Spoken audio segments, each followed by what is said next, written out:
On September 16, 1408, a wedding was recorded inside Valsey Church, Greenland. Thorstein Olafsson and Sigrid Bjornsdotter, witnessed and dated in careful ink. It's the last sentence the Norse Greenlanders ever left behind. After that, roughly 500 people and their farms vanish from every surviving record, grave, and ship's log. Then, nothing. What happened to the people who had lived there? Did they leave? Did they die? Did the settlement slowly collapse? Or did something happen that no surviving record was able to preserve? We don't know. And that is the strange territory these 22 mysteries occupy. They are not stories where every clue eventually produces an answer. They are stories where the clues themselves become the mystery. A ruler disappears. A settlement is abandoned. A message survives without its meaning. A body is found without the identity that should have accompanied it. In each case, history gives us just enough to know that something happened, and then takes the explanation away. Our first unanswered story begins with that final wedding in Greenland. The church still stands, more or less. Hvalsey's walls rise from the Greenlandic turf in tumbled gray stone, roofless now, open to a sky that hasn't changed much in 6 centuries. Sheep graze where a congregation once did. Inside, if you stand at the eastern end and look toward where the altar would have been, you are looking at the last fixed point in the history of Norse Greenland, the place where, on September 16, 1408, a notary recorded the marriage of Thorstein Olafsson and Sigrid Bjornsdotter. Witnesses were named. The date was written down with the bureaucratic confidence of people who expected their world to continue. It didn't, or at least, no one wrote down what happened next. The Norse had been in Greenland since the 980s, when Eric the Red led settlers west from Iceland into 2 colonies along the fjords. The eastern and western settlements, names that describe geography rather than any real distance from each other, since both hug the island's milder southwestern coast. At their height, these communities may have numbered several thousand people. They raised cattle and sheep, hunted walrus for ivory that ended up carved into chess pieces and church reliquaries across Europe, and built stone churches like Valsey under the authority of a bishop appointed from Norway. Greenland was not, in the medieval mind, a remote curiosity. It was a functioning outpost of Christian Europe, taxed by the church, mentioned in Icelandic sagas, visited by trading ships. Then the record thins. The western settlement seems to have been abandoned first. Sometime in the mid-1300s, a priest named Ivar Barderson was reportedly sent to investigate around 1350 and found the farms empty, the livestock running loose with no one to tend them. No bodies, no signs of struggle, just absence. The eastern settlement held on longer, long enough for that wedding at Valsey to happen, long enough for a bishop's seat to remain nominally occupied into the early 1400s. And then, sometime before Europeans returned to Greenland's shores in the 1500s, it too went quiet. Historians have offered explanations, and none of them are unreasonable. The climate was shifting. The relatively mild centuries that allowed Norse farming in Greenland were giving way to what's now called the Little Ice Age, and ice cores and sediment layers confirm colder temperatures and shorter growing seasons through the 1300s and 1400s. Trade with Norway, always the settlement's lifeline for timber and iron, dwindled as the Black Death devastated the Norwegian population and ships stopped coming as reliably. Conflict with the Inuit, who were expanding into the same coastal hunting grounds, may have added pressure. Soil exhaustion, overgrazing, and shrinking pastures would have made an already marginal existence harder still. But here is what the mainstream explanations don't quite account for. There's no mass grave, no evidence of famine on a catastrophic scale, no burned settlements, no single event you can point to and say, this is when it ended. Archaeologists excavating farms in the eastern settlement have found dinner tables left set, tools left in place, as though people expected to return. Some researchers have floated the idea of a slow, deliberate emigration, that the Greenlanders didn't die out so much as leave, boarding ships for Iceland or Norway, or even, some have speculated, toward Vinland and the North American coast their ancestors had once explored. No record confirms it. No record rules it out. What remains is a wedding, a church, and a silence that starts sometime after 1408 and never breaks. The Norse who stood inside Valsey's walls that September day left no account of decline, no warning, no farewell. They simply stop appearing in the documents, leaving behind a question that 600 years of scholarship still can't close. Did the last Greenlanders die where they stood, or did they simply walk away into a history that never wrote down where they went? The wedding record at Valsey is the last word Norse Greenland ever spoke to history. But 200 miles across the David Strait, and nearly a century later, a different European kingdom was staring at the same blank stretch of northern water, and sending men into it to see what was there. By 1500, Portugal was the most confident seafaring nation on earth. Its captains had rounded Africa, reached India, and were beginning to chart the coastline of a new continent to the west. Among the noble families riding this wave of expansion was the Corte-Real family of the Azores, and in that family, one name stood out: Gaspar Corte-Real, a nobleman with a royal charter to explore and claim any land he found in the North Atlantic that didn't already belong to a Christian king. In 1500, Gaspar sailed west and returned having sighted land, likely part of Newfoundland or Labrador, though the records are frustratingly vague about exact coastlines, since European mapmakers were still working out what shape this new world even had. He came back with reports of a green forested coast and, according to some accounts, native captives brought back to Lisbon as curiosities and evidence. It was enough to justify a second voyage. In 1501, Gaspar returned to the same waters with a small fleet, better provisioned, determined to push further and map what he'd found in more detail. 2 of his ships came home that autumn. Gaspar's did not. His brothers waded through the winter.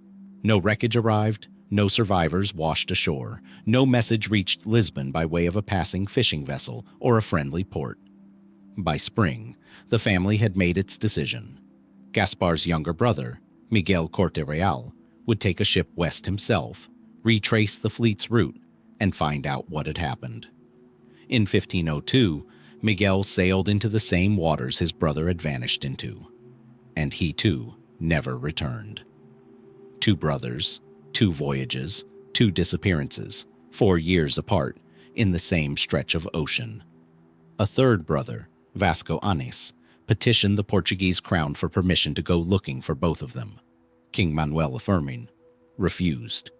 Whatever was out there, the crown seemed to decide, had already taken enough of the family. What actually happened to Gaspar and Miguel Corte-Real is, 5 centuries later, still entirely unresolved, and the theories range from the mundane to the genuinely strange. The straightforward explanation is the one that fits most vanished expeditions of the age: storms, unfamiliar coastlines, and unforgiving currents. The North Atlantic in early winter is not forgiving to 16th century caravels, and countless ships from this period simply went down with no one left to tell the story. Under this reading, the Corte-Real brothers drowned like so many before and after them, their wrecks somewhere on the seafloor off Newfoundland or Labrador, undiscovered because no one has ever known precisely where to look. A second explanation involves conflict with the people already living on that coast. If Gaspar did take captives back to Portugal in 1500, and multiple period accounts suggest he did, then his return voyage in 1501 would have brought him back to shores where the local population had every reason for suspicion, if not hostility. A landing party seeking water or provisions, in this telling, may have met resistance that a small, isolated crew could not survive. It's a theory that fits the pattern of countless later colonial encounters, though for the Corte-Real voyages specifically, there is no artifact, no account, no burial site to confirm it either way. And then there is the theory that refuses to die, however thin the evidence supporting it: the Dighton Rock. Situated in the Taunton River in what is now Massachusetts, Dighton Rock is covered in petroglyphs, carved marks whose origin has been debated since colonial Americans first took serious notice of it in the 1600s. Most archaeologists attribute the carvings to indigenous peoples of the region, and that remains the scholarly consensus. But in the 19th century, a Brazilian scholar named Edmundo Correa Lopes and others proposed a different reading, that some of the marks resembled a Portuguese coat of arms and a partial date, and that the rock might have been carved by none other than Miguel Corte-Real, stranded far south of where his brother vanished, marking his presence for a rescue that never came. The inscription, if it is one, has never been definitively translated. Most experts today dismiss the Corte-Real connection as wishful pattern matching on weathered stone. But the theory persists, cited in books and documentaries a full 500 years after the ships went missing, because it offers something the ocean never did. A name, a hand, a moment of a lost man trying to be found. No wreck has ever been recovered. No grave has ever been identified. The Corte-Real family, once counted among the great seafaring dynasties of Portugal, lost 2 sons to the same unmarked stretch of water within a year of each other. And the Portuguese crown, after Miguel's disappearance, quietly let the search end. Whatever coastline swallowed those 2 ships still exists today, mapped now down to the inlet, walked by fishermen and tourists who have no reason to know that somewhere beneath that shoreline, or beneath that water, 2 brothers may be waiting to be accounted for. Did they drown in a storm no one witnessed? Did they meet people who did not welcome them? Or did one of them, alone and far from home, leave his name carved into a rock and wait for a rescue that history never sent? 4 decades would pass before that same stretch of northern water claimed another story. This one not of vanished explorers, but of a woman deliberately left behind.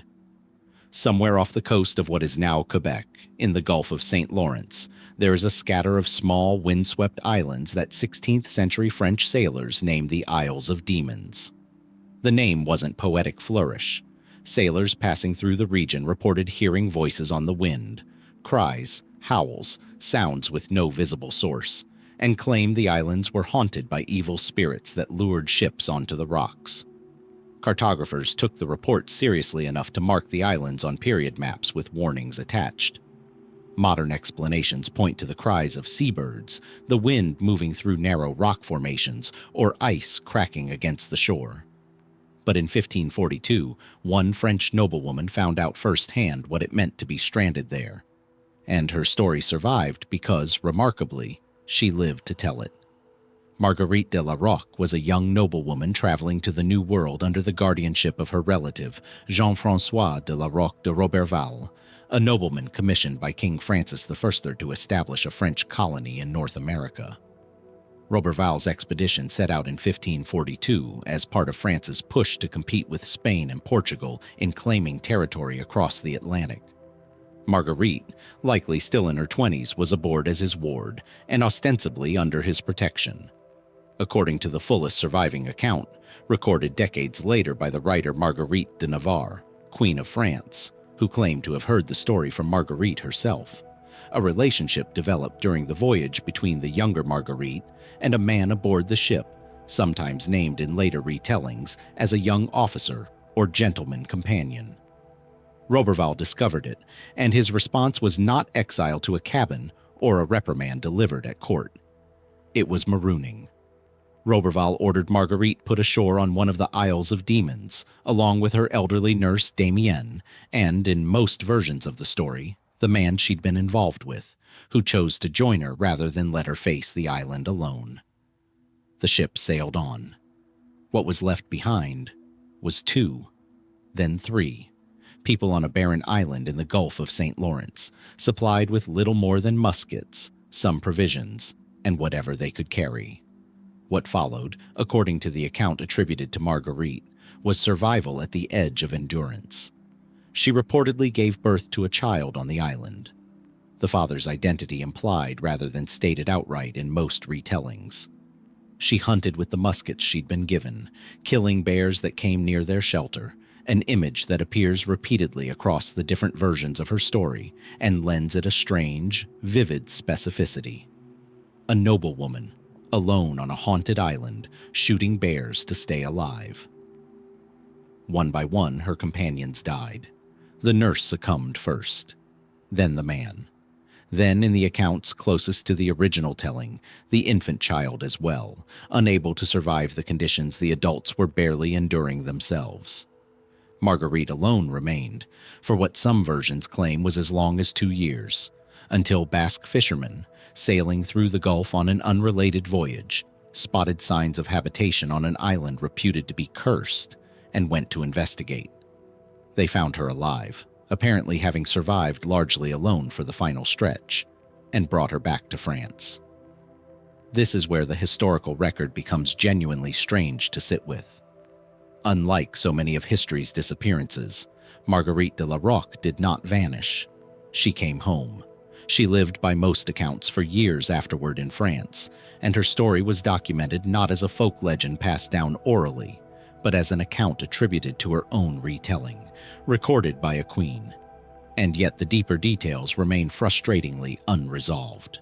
No one has definitively confirmed which of the small islands in the Gulf was the actual site of her ordeal. Candidates have been proposed, but none conclusively verified through archaeology. The identity of the man who joined her, and whether he was a willing companion or something more complicated, shifts depending on which version of the account you read.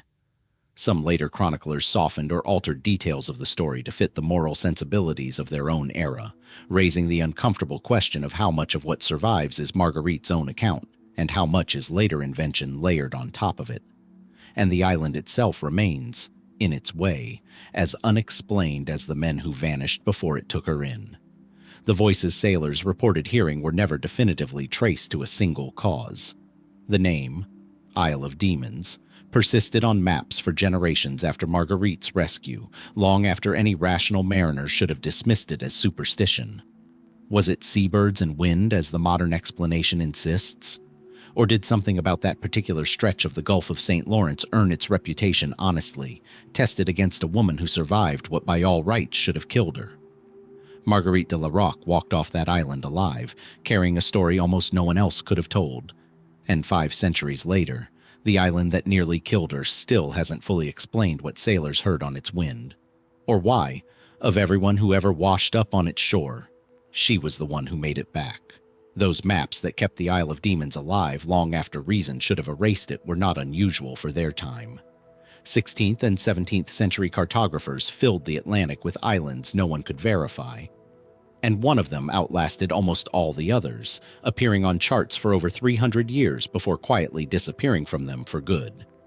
Look at a map of the North Atlantic drawn any time between the late 1300s and the early 1800s, and there's a decent chance you'll find it.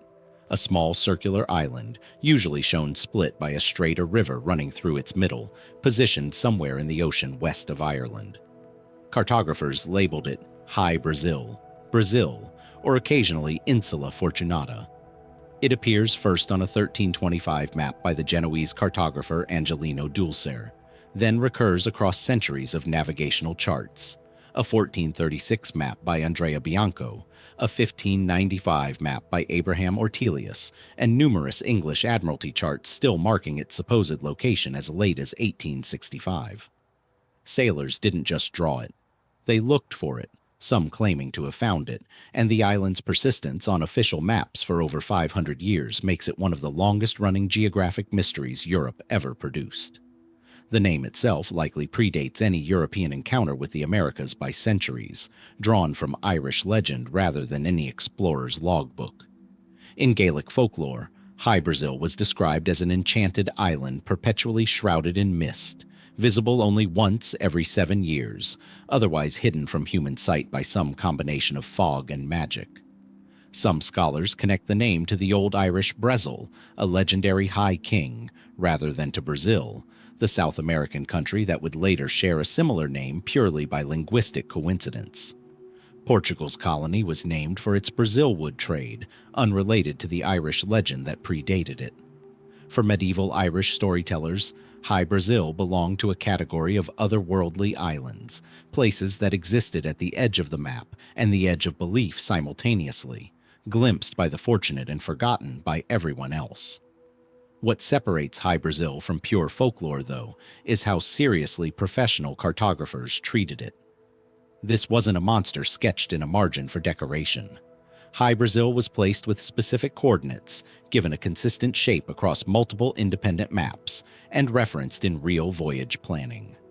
In 1480, and again in 1481, merchants in Bristol, England, funded expeditions specifically to search for the island, motivated by a mixture of trade ambition and genuine geographic curiosity. Some historians have argued these Bristol voyages may have reached parts of North America over a decade before Columbus, searching for Hy-Brasil and stumbling onto something else entirely, though this claim remains contested and unproven.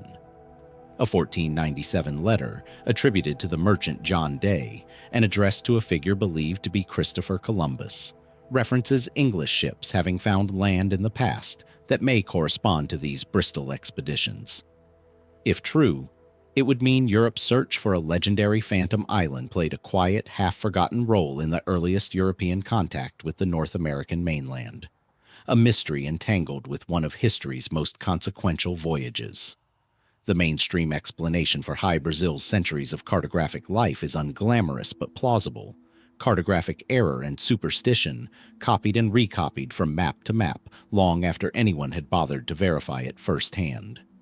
Medieval and early modern mapmakers routinely borrowed from earlier charts rather than starting from new surveys, meaning a single mistaken sighting, or a piece of pure folklore transcribed as fact, could persist for centuries simply through inertia and professional deference to older sources. Under this reading, Hy-Brasil was never a real landmass.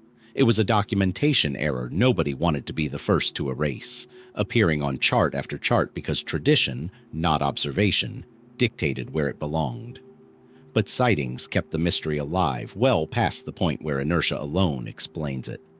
In 1674, a Scottish ship captain named John Nisbet claimed his crew sighted Hy-Brasil off the Irish coast, and that landing parties encountered rabbits and a mysterious old man who lived alone on the island's rocky terrain, though no follow-up expedition ever corroborated the account, and no trace of Nisbet's report survives beyond second-hand retellings. As late as the 19th century, some sailors reported strange atmospheric mirages near the island's charted coordinates, a phenomenon that modern researchers link to Fata Morgana effects, complex mirages caused by temperature layering over cold Atlantic water that can make distant coastlines or even empty horizon appear to hold solid land. It's a tidy explanation for why so many experienced sailors, not prone to fantasy, reported seeing something exactly where the maps told them to look. And yet the coordinates keep drawing attention back to one particular stretch of ocean west of Ireland, an area of genuinely unusual seafloor topography that some fringe researchers have pointed to as evidence of a real island that sank or eroded away sometime after Ireland's oral traditions first described it. Mainstream geology offers no support for a landmass vanishing there within the relevant time frame. But the questions Hy-Brasil leaves behind refuse to fully close. Why did so many independent sailors, across 3 centuries and multiple nationalities, report finding something in the same empty stretch of water? Was it only ever mist, memory, and a mapmaker's reluctance to erase a line once drawn? Or is there still something unaccounted for, somewhere beneath the waves where the old charts insisted an island belonged? A splash, then silence, then a shape breaking the surface of the water, dark, upright, and unmistakably wrong. Fishermen in the Øresund, the narrow strait separating Denmark from Sweden, saw something like this sometime around 1546, and what they hauled from the water that day would end up preserved, painted, and puzzled over for the next 500 years. The Øresund has always been a working stretch of water, a narrow, heavily trafficked channel linking the North Sea to the Baltic, lined with fishing communities on both the Danish and Swedish coasts, who depended on its waters for their livelihood. Sometime in the mid-1540s, most commonly dated to 1546, a creature was reportedly caught or found dead in these waters that defied every category the fishermen who found it had available to them. It was not shaped like a fish, a seal, or any known sea creature of the region. Its upper body, according to the earliest accounts, resembled a robed, hooded human figure, a silhouette so distinctly monastic that the creature was given the name it's still known by today: the sea monk. News of the discovery traveled fast, and it traveled upward. The creature reportedly came to the attention of King Christian III of Denmark, and from there into the hands of naturalists and scholars across northern Europe, who were, at the time, in the midst of compiling the first serious illustrated catalogues of the natural world.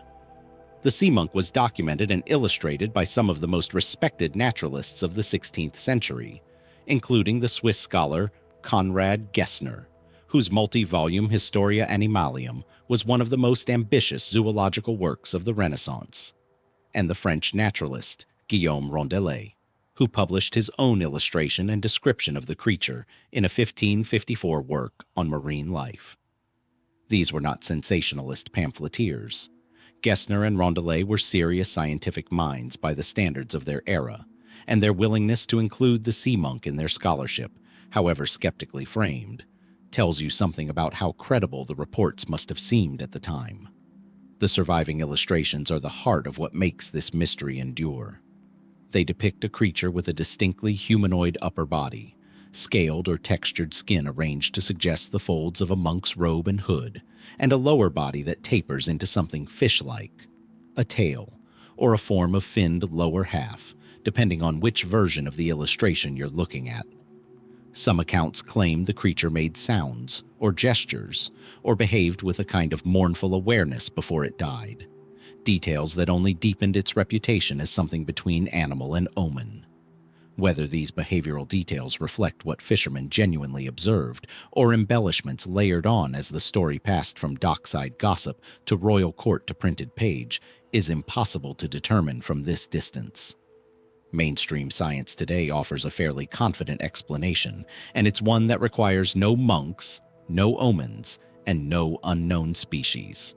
The animal was very likely a squid, an angel shark, or most probably a species of angel shark, or a giant squid whose decomposing body, misshapen by decay and the imagination of frightened observers, was reinterpreted through a religious lens.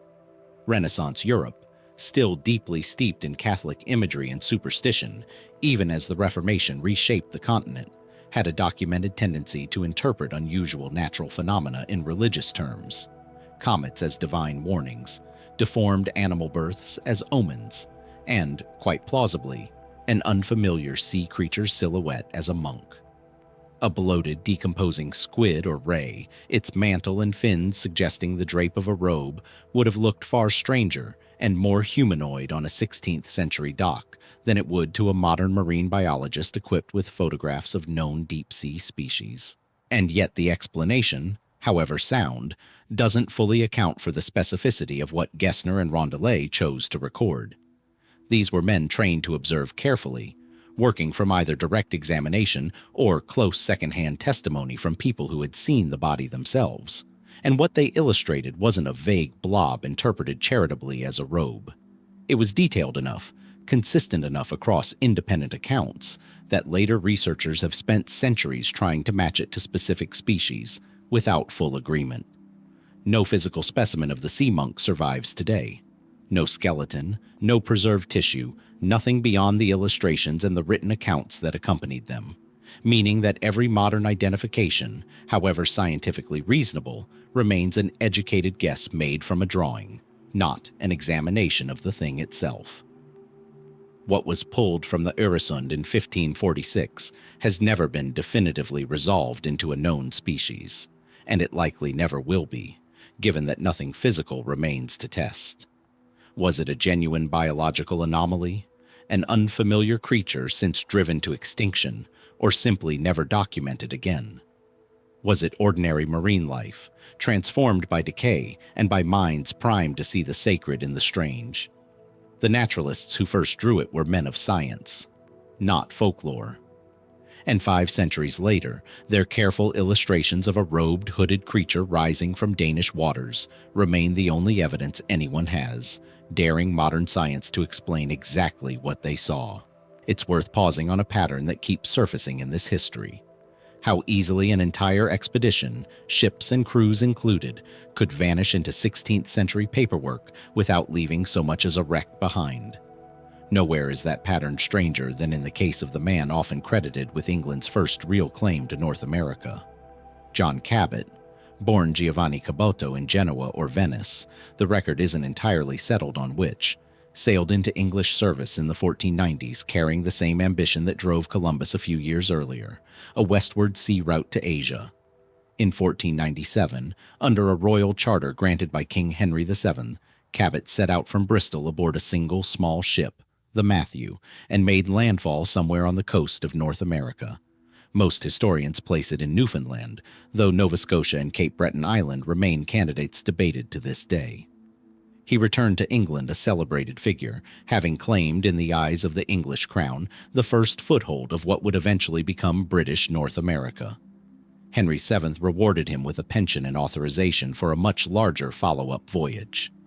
That second expedition sailed in 1498, and this time Cabot commanded a fleet of 5 ships, carrying, by most estimates, well over 200 men, provisioned for a year of exploration, and, according to some accounts, loaded with trade goods intended for the wealthy markets of Asia that Cabot still believed lay just beyond the coastline he'd found the year before. It was a significant royal investment, a serious follow-through on the promise of 1497, and it disappeared almost entirely from the historical record the moment it left English waters. What we know for certain is vanishingly small. One ship, damaged by storm, is recorded as having put in at a port in Ireland before completing the crossing, giving historians at least one data point confirming the fleet made it partway across the Atlantic.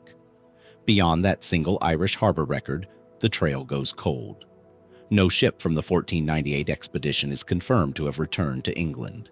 John Cabot himself disappears from all English administrative and financial records after 1498.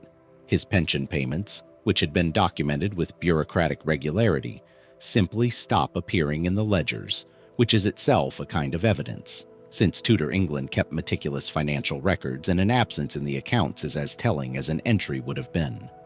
The mainstream explanation, favored by most historians, is straightforward and grim.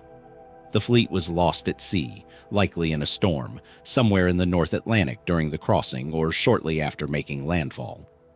16th-century transatlantic voyages were dangerous even under favorable conditions, and a fleet of 5 ships attempting sustained exploration along an unfamiliar and often storm-battered coastline had ample opportunity to meet disaster. Under this reading, Cabot and his men died the way so many early explorers did, swallowed by the ocean, with no one left alive to report exactly where or how. But not every historian accepts that this is the whole story, and the alternate theories rest on a curious detail. Some later English records, dated years after 1498, appear to reference a Newfoundland and ongoing English activity in that region in ways that some researchers argue imply at least partial survival or continued presence, though these references are ambiguous enough that mainstream historians largely attribute them to other voyages or simply imprecise record-keeping rather than evidence Cabot's fleet made it through. A more speculative theory holds that some ships from the expedition may have made landfall successfully, only for the crews to be lost afterward, to conflict with indigenous peoples encountering an unusually large foreign presence on their coastline, to disease, or to the sheer difficulty of surviving an unplanned winter in a place England had no permanent settlement to shelter them. There is no archaeological evidence confirming any version of this theory, no campsite, no wreck, no burial ground linked with confidence to the 1498 expedition. But the absence of confirming evidence for the storm theory is equally total. No wreckage from Cabot's fleet has ever been found either. What makes Cabot's disappearance especially strange, compared to other lost expeditions of the period, is the sheer scale of what went missing. Not one ship, but 5. Not a small crew, but hundreds of men, backed by direct royal sponsorship and significant expenditure, from a kingdom that kept unusually thorough records for the era. And still, nothing. No court inquiry survives explaining what happened. No search expedition is documented as having been sent to investigate. Henry VII, according to the scant references that survive, appears to have simply moved on, redirecting English interest in the New World toward other ventures in the years that followed, as though the fleet's fate was already understood and not worth further ink. 5 ships, hundreds of men, and the explorer who put North America on England's map, all of them gone, with nothing more than a single storm-damaged vessel's stop in Ireland to mark how far they got before the record runs out. Did the North Atlantic simply take them, the way it had taken so many before? Or is there still a coastline somewhere between Newfoundland and New England, holding a piece of this story that 500 years of English record-keeping never managed to write down? An absence in the records was enough to end the search for Cabot's fleet. In Granada, some 90 years later, it was the opposite problem that set off a controversy still unresolved 5 centuries on. Not too little evidence, but a discovery that produced far too much and far too strange to explain. In 1595, workmen demolishing a minaret in Granada, the former seat of Moorish Al-Andalus recently and forcibly Christianized after centuries of Muslim rule, uncovered a lead box containing what appeared to be a relic and a parchment, written partly in a script no one present could immediately read. It was an unsettling find in a city still working through the trauma of the Reconquista and the forced conversions that followed, and it was only the beginning. Between 1595 and 1606, further discoveries followed on a hill just outside Granada, known as Sacromonte, where excavators unearthed a series of circular lead tablets, or plomos, inscribed with text in a strange, invented form of Arabic, along with human remains identified at the time as the bones of early Christian martyrs. The lead books, as they came to be called, made claims that were nothing short of explosive for the religious and political climate of counter-Reformation Spain. They purported to be the writings of early Christian converts from the 1st century, including figures associated with St. James the Apostle, and they described a form of Christianity that had supposedly flourished in Spain from its earliest days, one that incorporated language, concepts, and reverence drawn from Islamic tradition, including references that some scholars have argued read almost like an attempt to reconcile Christian and Islamic theology into a single, shared origin story. The texts also included prophecies and elaborated on the story of a supposed martyr named Cecilio, said to have been Granada's first bishop, giving the city an ancient Christian pedigree it had not previously claimed with this level of specificity. The timing and content were, to put it mildly, extraordinarily convenient. Spain in the 1590s was in the final brutal stages of eliminating its Morisco population. Muslims who had been forcibly converted to Christianity generations earlier, but were still regarded with suspicion, and who would be formally expelled from the country entirely within 2 decades of the lead book's discovery. A set of ancient texts suggesting that Arabic language and Islamic-inflected theology had a legitimate, sanctified place within Spanish Christianity's earliest history would have been remarkably useful to Moriscos seeking to defend their place in Spanish society, or remarkably useful as a piece of theological engineering by someone sympathetic to their situation, hoping to build a religious argument for tolerance into the very bones of the Church's own origin story. The Catholic Church's official position, reached only after decades of investigation, was that the lead books were an elaborate forgery. In 1682, following a lengthy examination in Rome, Pope Innocent XI formally condemned the texts as fraudulent, and mainstream historical scholarship today largely agrees, treating the Sacromonte Plomos as a sophisticated hoax most likely constructed by Morisco intellectuals, possibly including a translator named Alonso del Castillo and a physician named Miguel de Luna, both of whom worked as translators of Arabic in Granada, and both of whom have been proposed, without full certainty, as the minds behind the forgery.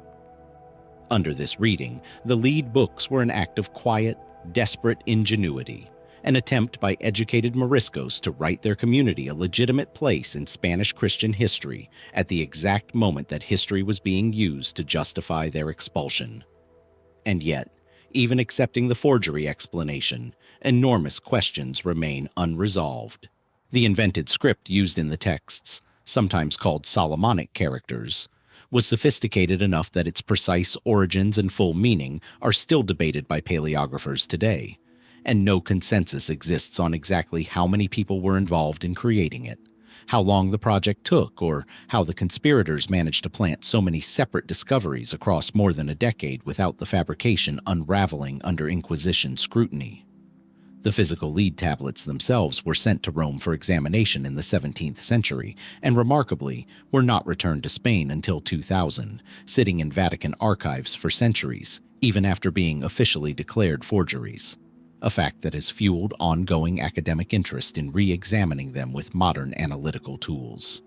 Some modern scholars have pushed back gently against the total dismissal of the plomos as mere fraud, arguing instead that they represent something more layered, a genuine, sincere theological project by conversos and moriscos attempting to construct a hybrid religious identity in a society that offered them no legitimate way to hold on to their heritage.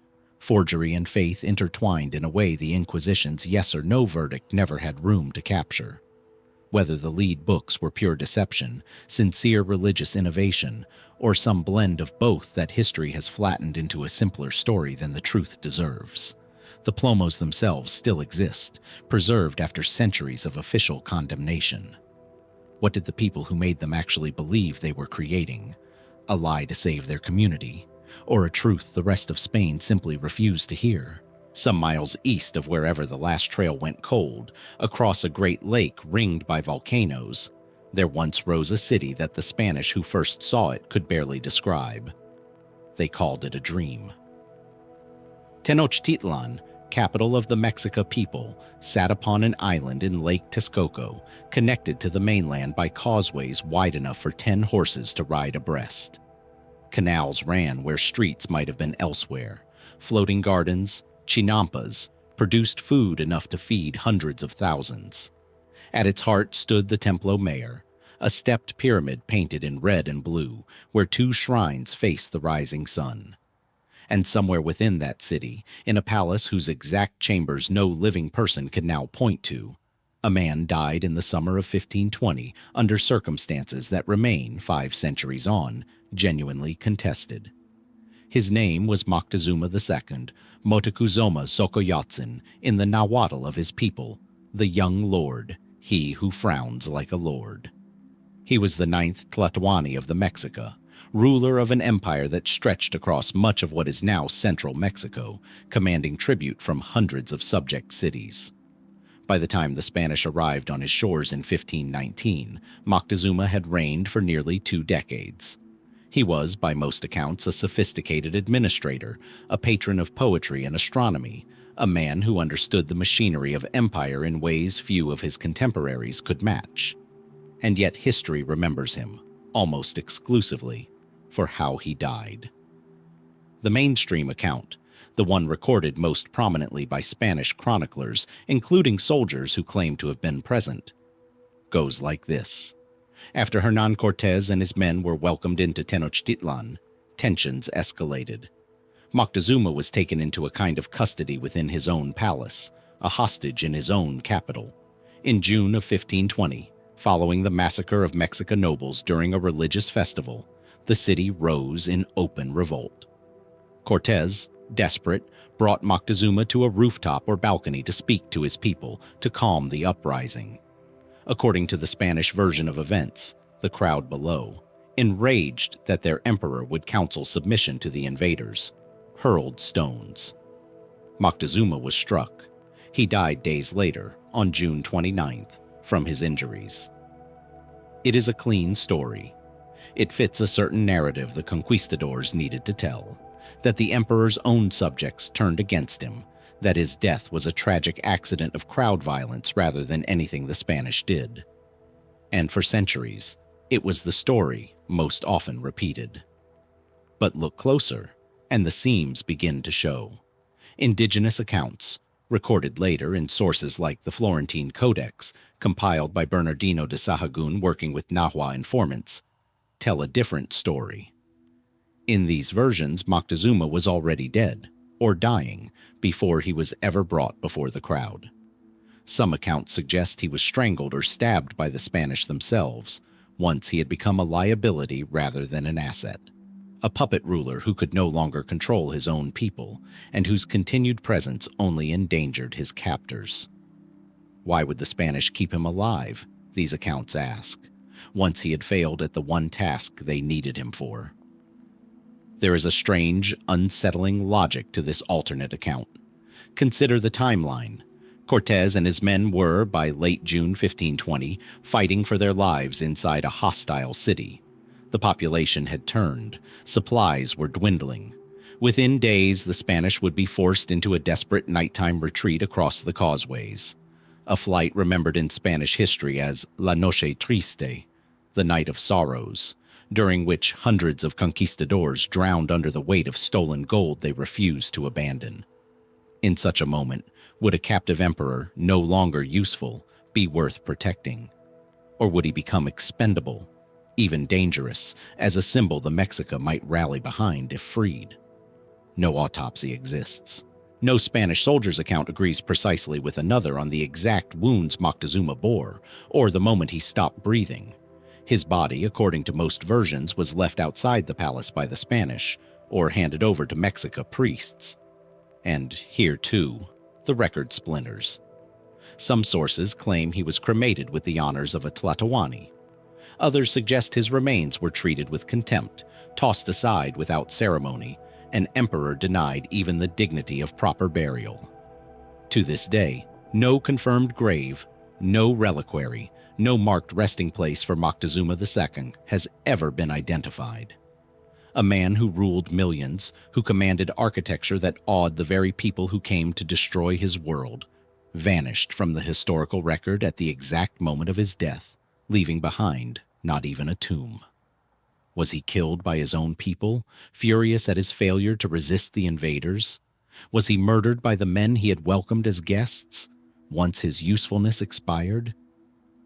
Or does the truth lie somewhere in the tangled space between, a death set in motion by stones, finished by something else entirely, the full sequence lost in the chaos of a city in revolt and the self-serving memory of the men who survived to write about it?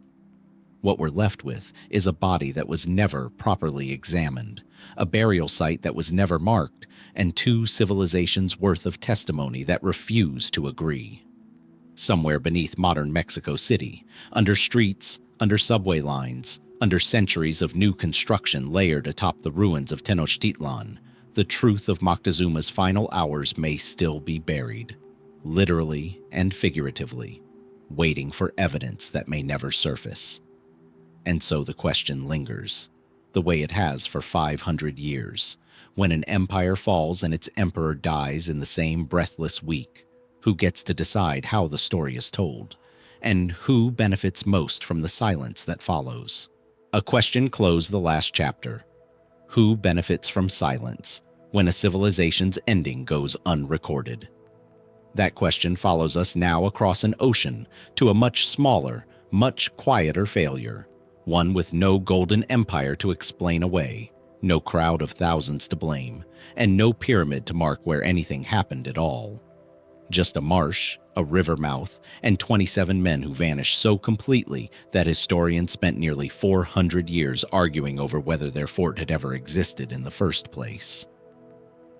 The place is Parris Island, South Carolina, though it did not have that name in 1562.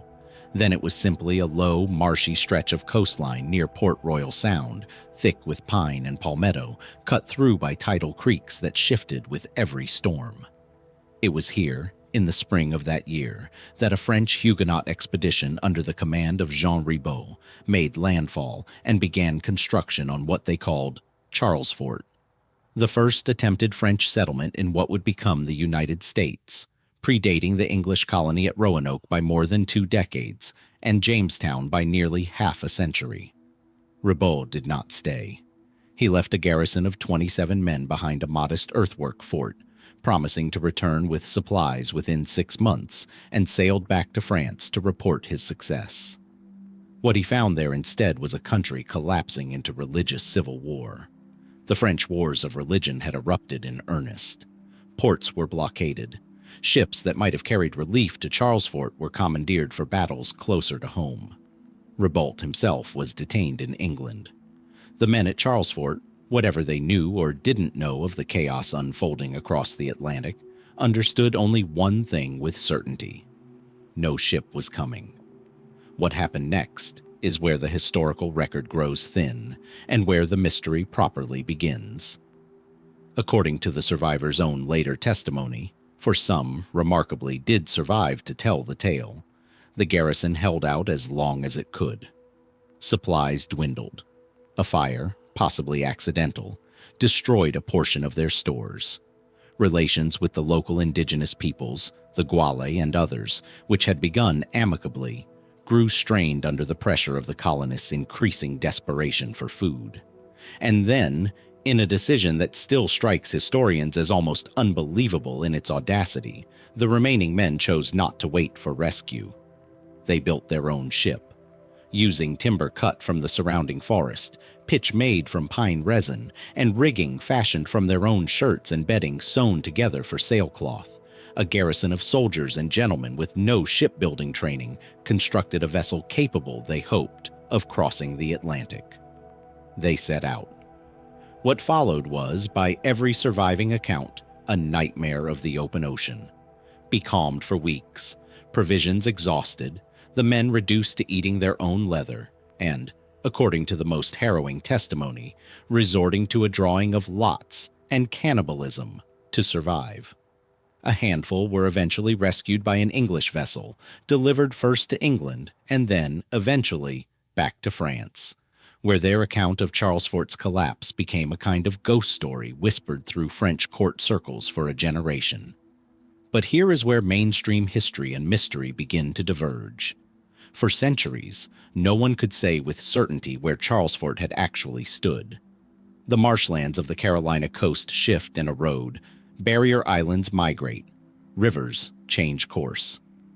19th and early 20th century historians debated the fort's location so inconclusively that some began to question whether it had been accurately described at all, or whether generations of retelling had exaggerated or distorted a much smaller, much less dramatic failure.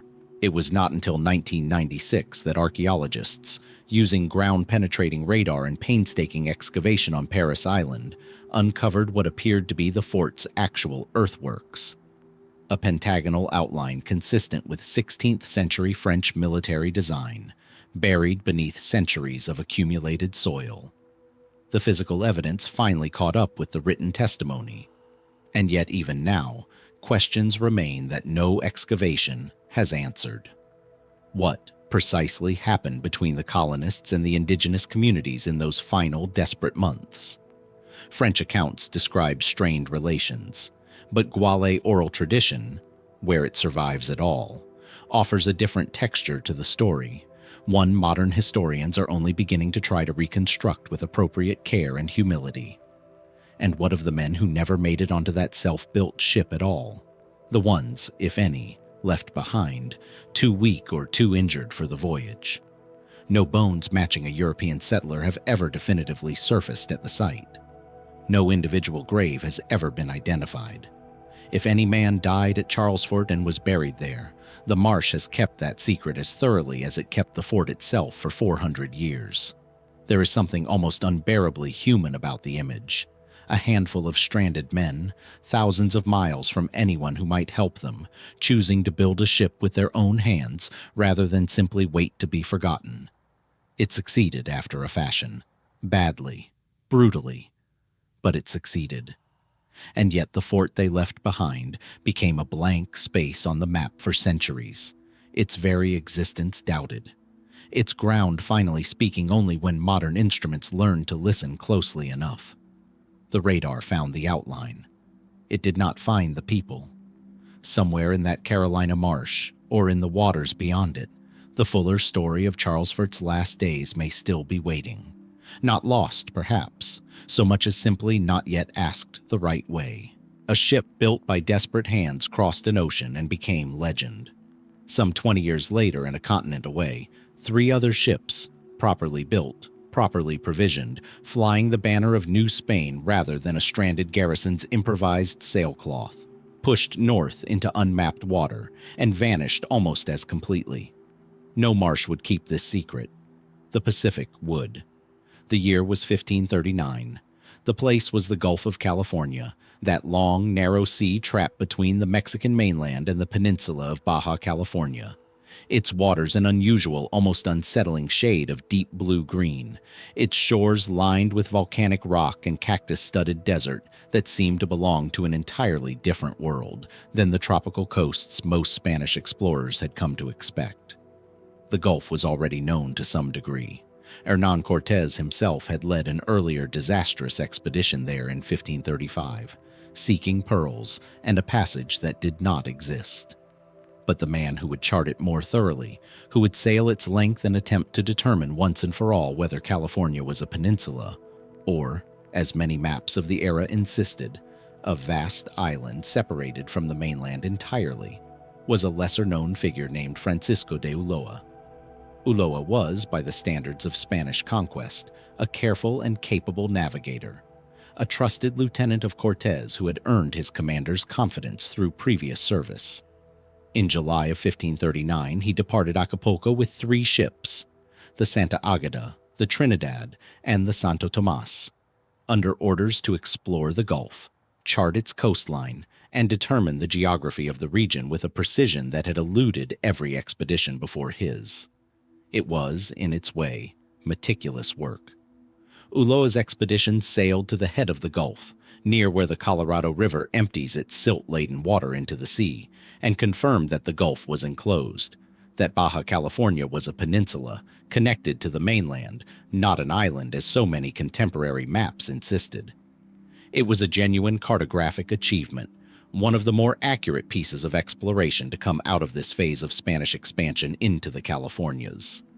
And then, having rounded the tip of the peninsula and begun working his way up its western Pacific-facing coast, Ulloa did something that historians still puzzle over. He sent the Santa Águeda back to Mexico, loaded with reports and letters documenting what the expedition had found so far, a decision consistent with standard practice, ensuring that even if disaster struck the remaining ships, the Crown would have a record of what had been accomplished. Ulloa himself continued north along the Pacific coast aboard the Trinidad, accompanied by the Santo Tomás, pushing into waters no European expedition had reliably charted before. He was never seen again. No wreckage was ever recovered. No survivor ever emerged from the interior to tell what had happened. No indigenous account, so far as the historical record shows, describes the fate of Spanish sailors washing ashore somewhere along that coast. The last confirmed communication from Ulloa is a letter, dated April 1540, describing his position somewhere along the Baja California coastline and his intention to continue exploring northward. After that letter, the historical trail simply stops. Not gradually, not with a slow fade of decreasing detail, but abruptly, as though someone had closed a book mid-sentence. The mainstream explanation, the one most historians default to, is almost disappointingly mundane. The Pacific coast of the Baja Peninsula is a genuinely dangerous stretch of water, prone to sudden storms, treacherous currents, and a coastline offering few safe harbors for ships of that era's design. It is entirely plausible, even likely, that the Trinidad and the Santo Tomás were simply lost to weather, wrecked against rocks or swallowed by a storm with no witnesses left to tell the tale. 16th century Pacific exploration was littered with such losses. Ships vanished constantly, and most such disappearances generated no mystery at all, simply an entry in a ledger, an expedition marked as failed, and no further inquiry. But Ulloa's case nags at historians in a way many other losses do not, and the reasons are worth sitting with. There were rumors, persistent enough to be recorded by chroniclers of the period, though impossible to verify, that Ulloa had not died at sea at all, but had been murdered by one of his own men. One account, relayed decades later by the chronicler Antonio de Herrera, claims Ulloa was stabbed by a soldier under his command following some dispute, whose nature was never fully recorded, and that his body was disposed of at sea before the ship continued on its way, its remaining crew choosing, for reasons of their own, to let the official record simply state that the commander had been lost rather than confess to what had actually occurred aboard. If true, it would mean the disappearance of Francisco de Ulloa was never a mystery of the sea at all, but a mystery of the ship itself, a small and contained act of violence, swallowed by the vastness of an unmapped coastline where no one would ever be positioned to contradict whatever story the survivors chose to tell. There is no way to confirm this now, and there may never be. The wreck of the Trinidad, if it exists at all, has never been located along a coastline that stretches for hundreds of miles and has changed considerably in 480 years of coastal erosion and shifting sediment. No definitive log survives. What we are left with instead is a curious asymmetry. A man who successfully solved one of the geographic puzzles of his era, proving California's connection to the mainland, correcting maps that would otherwise have misled explorers for generations, only to become a puzzle himself, unsolved in exactly the way his own work was not. Did the Pacific simply take him, as it took so many ships of that era, indifferent and unremarkable in its cruelty?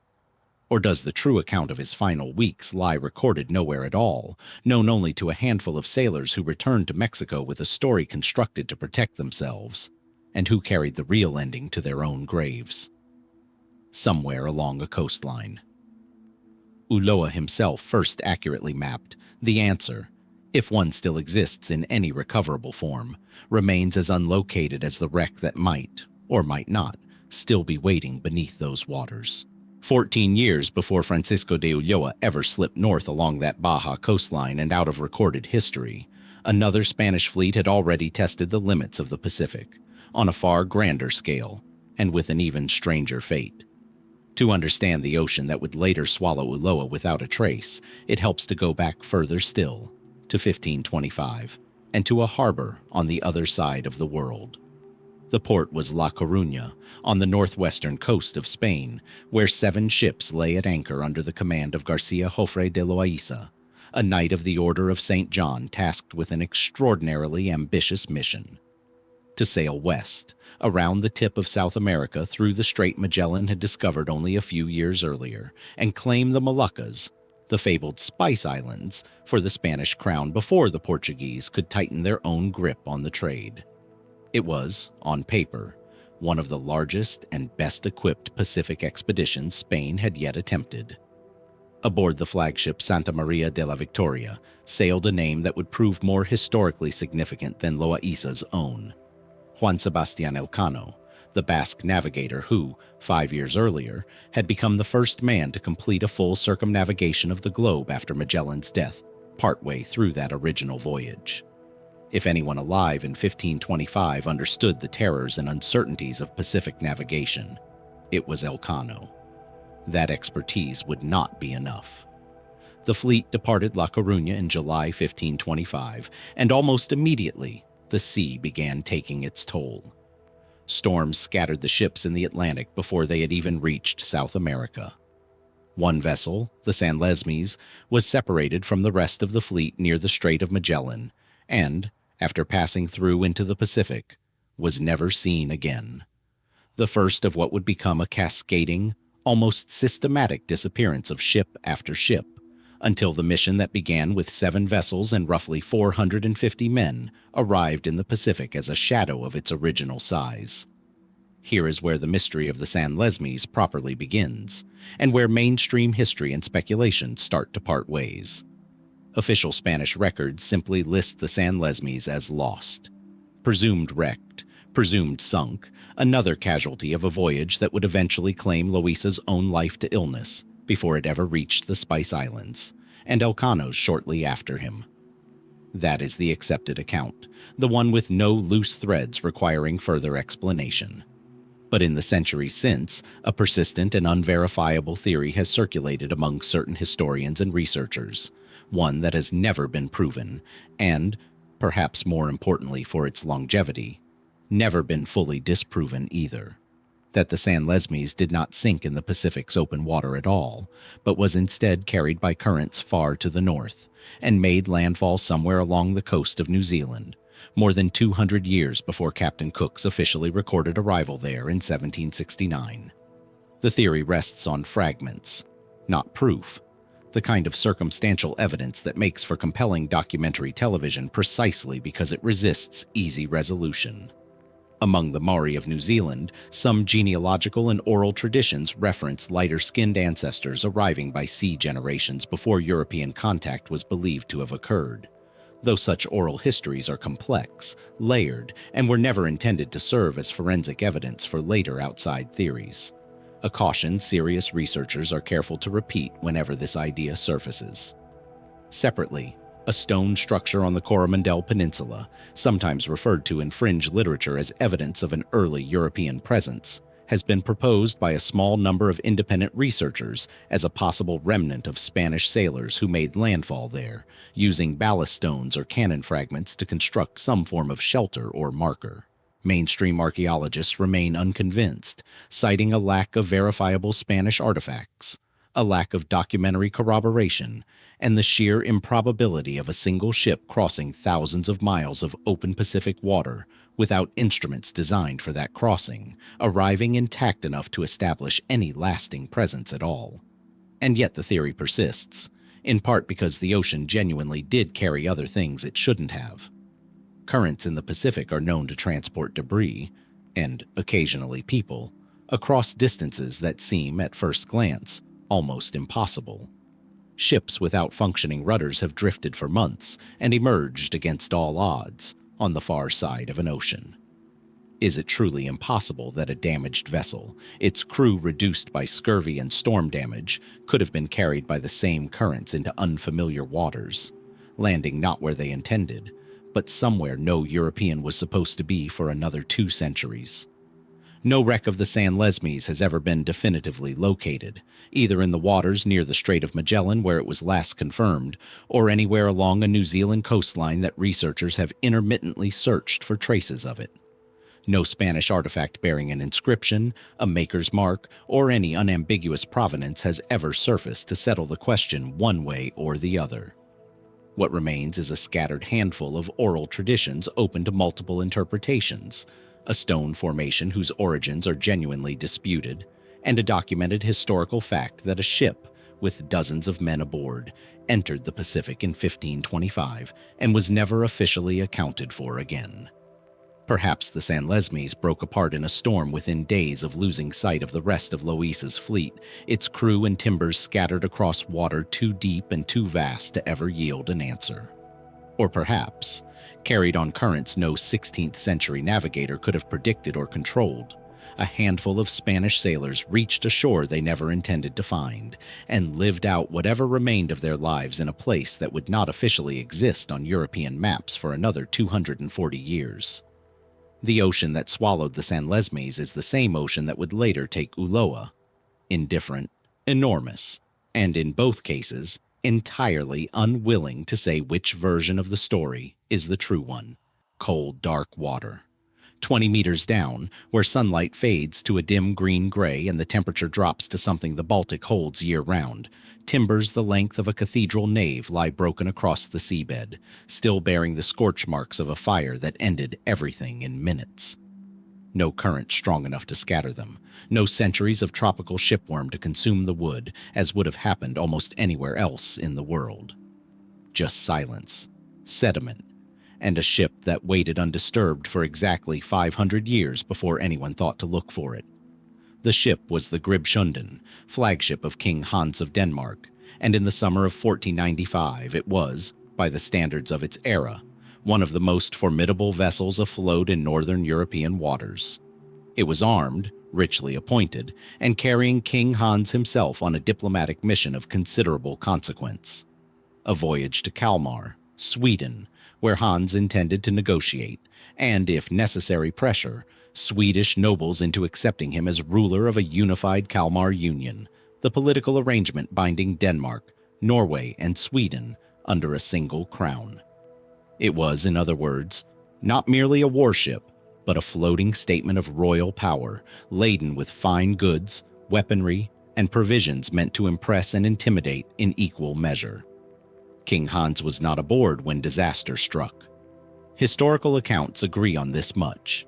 The king had gone ashore near Ronneby, on Sweden's Blekinge coast, likely for a meeting or a meal, while the Gribshunden remained anchored offshore. And then, sometime in the night or early morning, the ship caught fire.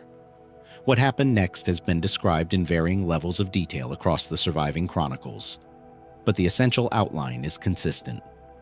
The fire spread with terrifying speed, likely reaching the ship's stores of gunpowder, given the scale of destruction later found on the seabed, and the Gribshunden sank at anchor, taking a portion of her crew down with her, along with whatever cargo, weaponry, and diplomatic gifts she carried for the negotiations at Kalmar. King Hans, watching from shore or receiving word soon after, lost not only a flagship, but a considerable portion of the material leverage he had intended to bring to one of the most important political negotiations of his reign. The mainstream explanation for the fire itself is almost mundane in its plausibility. Open flame from a cooking fire or a lantern, common enough aboard ships of this era, igniting nearby stores and spreading before anyone could contain it. Shipboard fires were a persistent hazard throughout the age of sail, and there is little reason, on the surface, to suspect anything more exotic than an accident common to hundreds of vessels across those centuries. And for nearly 500 years, that was essentially where the story ended. A footnote in Scandinavian royal history, a ship lost, a king's leverage diminished, life and diplomacy continuing on without it. Then, in 1971, Swedish recreational divers exploring the waters near Ronneby discovered something unexpected resting on the seabed. It would take decades. Full archaeological investigation did not begin in earnest until the early 2000s, before researchers confirmed what they had actually found. The wreck of the Gribshunden itself, preserved with a completeness that stunned maritime archaeologists worldwide. The cold, low-oxygen, low-salinity waters of the Baltic Sea, largely inhospitable to the shipworms that devour wooden wrecks in warmer oceans, had left the Gribshunden remarkably intact. Timbers that should have disintegrated centuries ago remained identifiable, and among the wreckage, archaeologists began recovering objects that reopened questions the mainstream account had long since closed. Among the more striking finds was a wooden sculpture, remarkably well preserved, depicting a grotesque, monstrous face, interpreted by researchers as a possible depiction of a figure from period folklore, though its precise symbolic meaning remains debated. Barrels containing preserved food were recovered intact enough for modern researchers to identify their contents, offering an almost unsettlingly direct window into a 15th century royal ship's provisions. And weaponry, cannon, and fine goods consistent with a diplomatic mission of real consequence confirmed that the Gribshunden had indeed been carrying precisely the kind of cargo the historical record suggested: treasure and armament meant to overawe Swedish nobility. But here the mystery reasserts itself, because the archaeological evidence, for all its richness, has not conclusively settled the question that matters most. What actually caused the fire? No definitive point of origin has been established from the wreck itself. Some researchers have raised the possibility, impossible to prove or dismiss with current evidence, that the fire was not accidental at all. That in the tense political atmosphere surrounding King Hans's attempt to consolidate power over reluctant Swedish nobility, sabotage cannot be entirely ruled out. The Kalmar Union was, after all, a fractious and often resented arrangement, and Swedish resistance to Danish dominance would erupt into open rebellion within years of the Gribshunden's sinking. Would eliminating the king's flagship and the wealth of leverage aboard it have served someone's interests on the eve of a critical negotiation? The timing invites the question, even as the physical evidence remains stubbornly silent on the answer. There is no confirmed sabotage, no smoking gun, no charred fragment of proof pointing definitively toward malice rather than misfortune. What there is instead is a ship perfectly preserved by an indifferent sea, offering archaeologists more physical evidence about late medieval Scandinavian maritime life than almost any other wreck in northern Europe.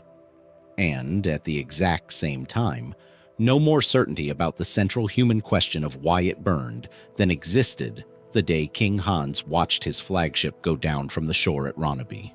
500 years of cold Baltic water kept the Gribshunden's timbers intact enough to study. It kept her carved, monstrous face intact enough to unsettle modern researchers on first sight. But whatever knowledge existed of that fire's true origin, carelessness, or something more deliberate, went down with the ship, into water dark and cold enough to preserve almost everything except the one answer anyone still wants. That carved, monstrous face pulled from the Gribshunden's wreckage, grotesque, unexplained, staring up at modern researchers from 3 fathoms of Baltic silt, was not the last such face this story has to offer. 50 years after the Gribshunden burned, another rendering of monstrous things took shape not in timber, but in ink, on a map that would go on to shape European imagination of the northern seas for generations. And unlike the wooden figure recovered from the seabed, this one was never lost. It has been in plain sight the entire time. The map is the Carta Marina, published in 1539 by Olaus Magnus, a Swedish Catholic ecclesiastic and cartographer who, following the Reformation's upheaval in Scandinavia, spent much of his later life in exile in Italy. The Carta Marina is, by any measure, a remarkable cartographic achievement for its era. An unusually detailed and, in many respects, surprisingly accurate depiction of the Nordic countries, their coastlines, settlements, and terrain, compiled from what appears to have been genuine first-hand knowledge and correspondence with sailors, fishermen, and travelers who had actually navigated those northern waters. Historians and cartographers today still regard portions of it as a genuinely valuable source for understanding 16th-century Scandinavian geography, place names, and regional life. But it is not the coastlines that made the Carta Marina famous. It is what Olaus Magnus placed in the water surrounding them. Across the map's northern seas, sprawling, fantastical creatures writhe and coil between the depicted islands and shipping lanes. A massive serpent, scaled and horned, rears up to seize a full-rigged sailing vessel in its jaws, dwarfing the ship entirely. Whale-like leviathans spout water in great arcs. A creature resembling an enormous lobster grips a small boat in one claw. Elsewhere, a horned, tusked beast that Magnus labeled the Ziphius lurks near the coast of Norway, described in his later accompanying text, the Historia de Gentibus Septentrionalibus, published in 1555, as a genuine threat to sailors. A creature, Magnus insisted was real, encountered by fishermen, and dangerous enough to be respected rather than dismissed as mere decoration. The question that has occupied historians, marine biologists, and folklorists in the centuries since is a deceptively simple one. What, if anything, was Olaus Magnus actually describing? The mainstream explanation is that these creatures represent a blend of genuine maritime folklore, likely garbled second-hand accounts of real marine animals, and the era's broader cartographic convention of populating unmapped or poorly understood waters with monstrous imagery. A practice seen across many maps of the period, where "here be dragons" was less a literal warning than an acknowledgement of the unknown. Under this reading, Magnus's sea serpent may derive from genuine, if exaggerated, encounters with oarfish, enormous ribbon-like deep-sea fish that can grow over 20 feet long and occasionally wash ashore or surface, their serpentine bodies and red dorsal fins plausibly giving rise to sea serpent legends across multiple cultures independently. His whale-like creatures are almost certainly whales, described by sailors unfamiliar with formal zoological classification. The Ziphius may correspond, at least partially, to genuine sightings of orcas or beaked whales, whose appearance and behavior, filtered through folklore and second-hand retelling, could plausibly calcify into something more monstrous with each retelling. This explanation is reasonable, well-supported, and almost certainly correct for the majority of what appears on the map. And yet certain details resist tidy categorization in ways that keep this particular mystery alive. Magnus was not, by most accounts, a careless or credulous man prone to inventing wonders for their own sake. He was a diplomat, a scholar in exile, a man with direct correspondence to fishermen and sailors who worked those waters throughout their lives. Precisely the kind of primary sources a careful researcher would want. His written descriptions of these creatures are often startlingly specific. Particular colorations, particular behaviors, particular locations where sightings supposedly clustered. Why would a man otherwise committed to cartographic accuracy, a man whose coastlines and place names have largely held up under modern scrutiny, populate his life's major cartographic work with creatures he considered pure invention? Did Magnus believe sincerely that he was recording zoological fact rather than folklore? And if so, what precisely were 16th century Scandinavian fishermen actually encountering, often enough and consistently enough, to produce such specific and repeated testimony? There is also the matter of what the deep, cold waters of the North Atlantic and Norwegian Sea are still, even now, revealing. Giant squid, creatures capable of growing to lengths that would have seemed purely mythological before modern deep-sea research confirmed their existence, were themselves dismissed as sailors' exaggeration for centuries before specimens were finally, definitively documented. Colossal squid remain so rarely observed even today that basic elements of their behavior are still poorly understood by marine biologists working with modern equipment. If creatures of that scale and strangeness genuinely inhabited, and continue to inhabit, the deep waters Magnus's fishermen worked, is it truly implausible that a 16th century sailor might have glimpsed something at the surface, in poor light, in rough seas, and returned with an account that a careful cartographer chose to render as monstrous rather than dismiss as delusion? No definitive answer exists, and the map itself offers no further clarification, its ink as fixed and unchanging as the day it was printed. What remains is Olaus Magnus's careful, scholarly hand, rendering serpents and leviathans with the same precision he brought to coastlines that modern surveys have largely confirmed as accurate. A cartographer either preserving genuine folklore he understood to be exaggeration, or documenting something his sources insisted, with straight faces and consistent detail, that they had truly seen beneath those cold northern waves. Which was it? The Carta Marina does not say. It simply waits, as it has for nearly 500 years, for someone to look closely enough at its margins to decide. Consider for a moment what it might mean to look up rather than out to sea, to search not a cartographer's margins for monsters, but the sky itself, and to find there something equally resistant to easy explanation. If Olaus Magnus's creatures asked what 16th century observers might have glimpsed in dark water, our next mystery asks a stranger variation of the same question. What might they have seen written across the heavens, in daylight, above a city full of witnesses? The city was Strasbourg, then a free imperial city within the Holy Roman Empire, its skyline dominated by the soaring red sandstone spire of its cathedral. At the time among the tallest structures in Europe, a landmark visible for miles across the flat Alsatian countryside.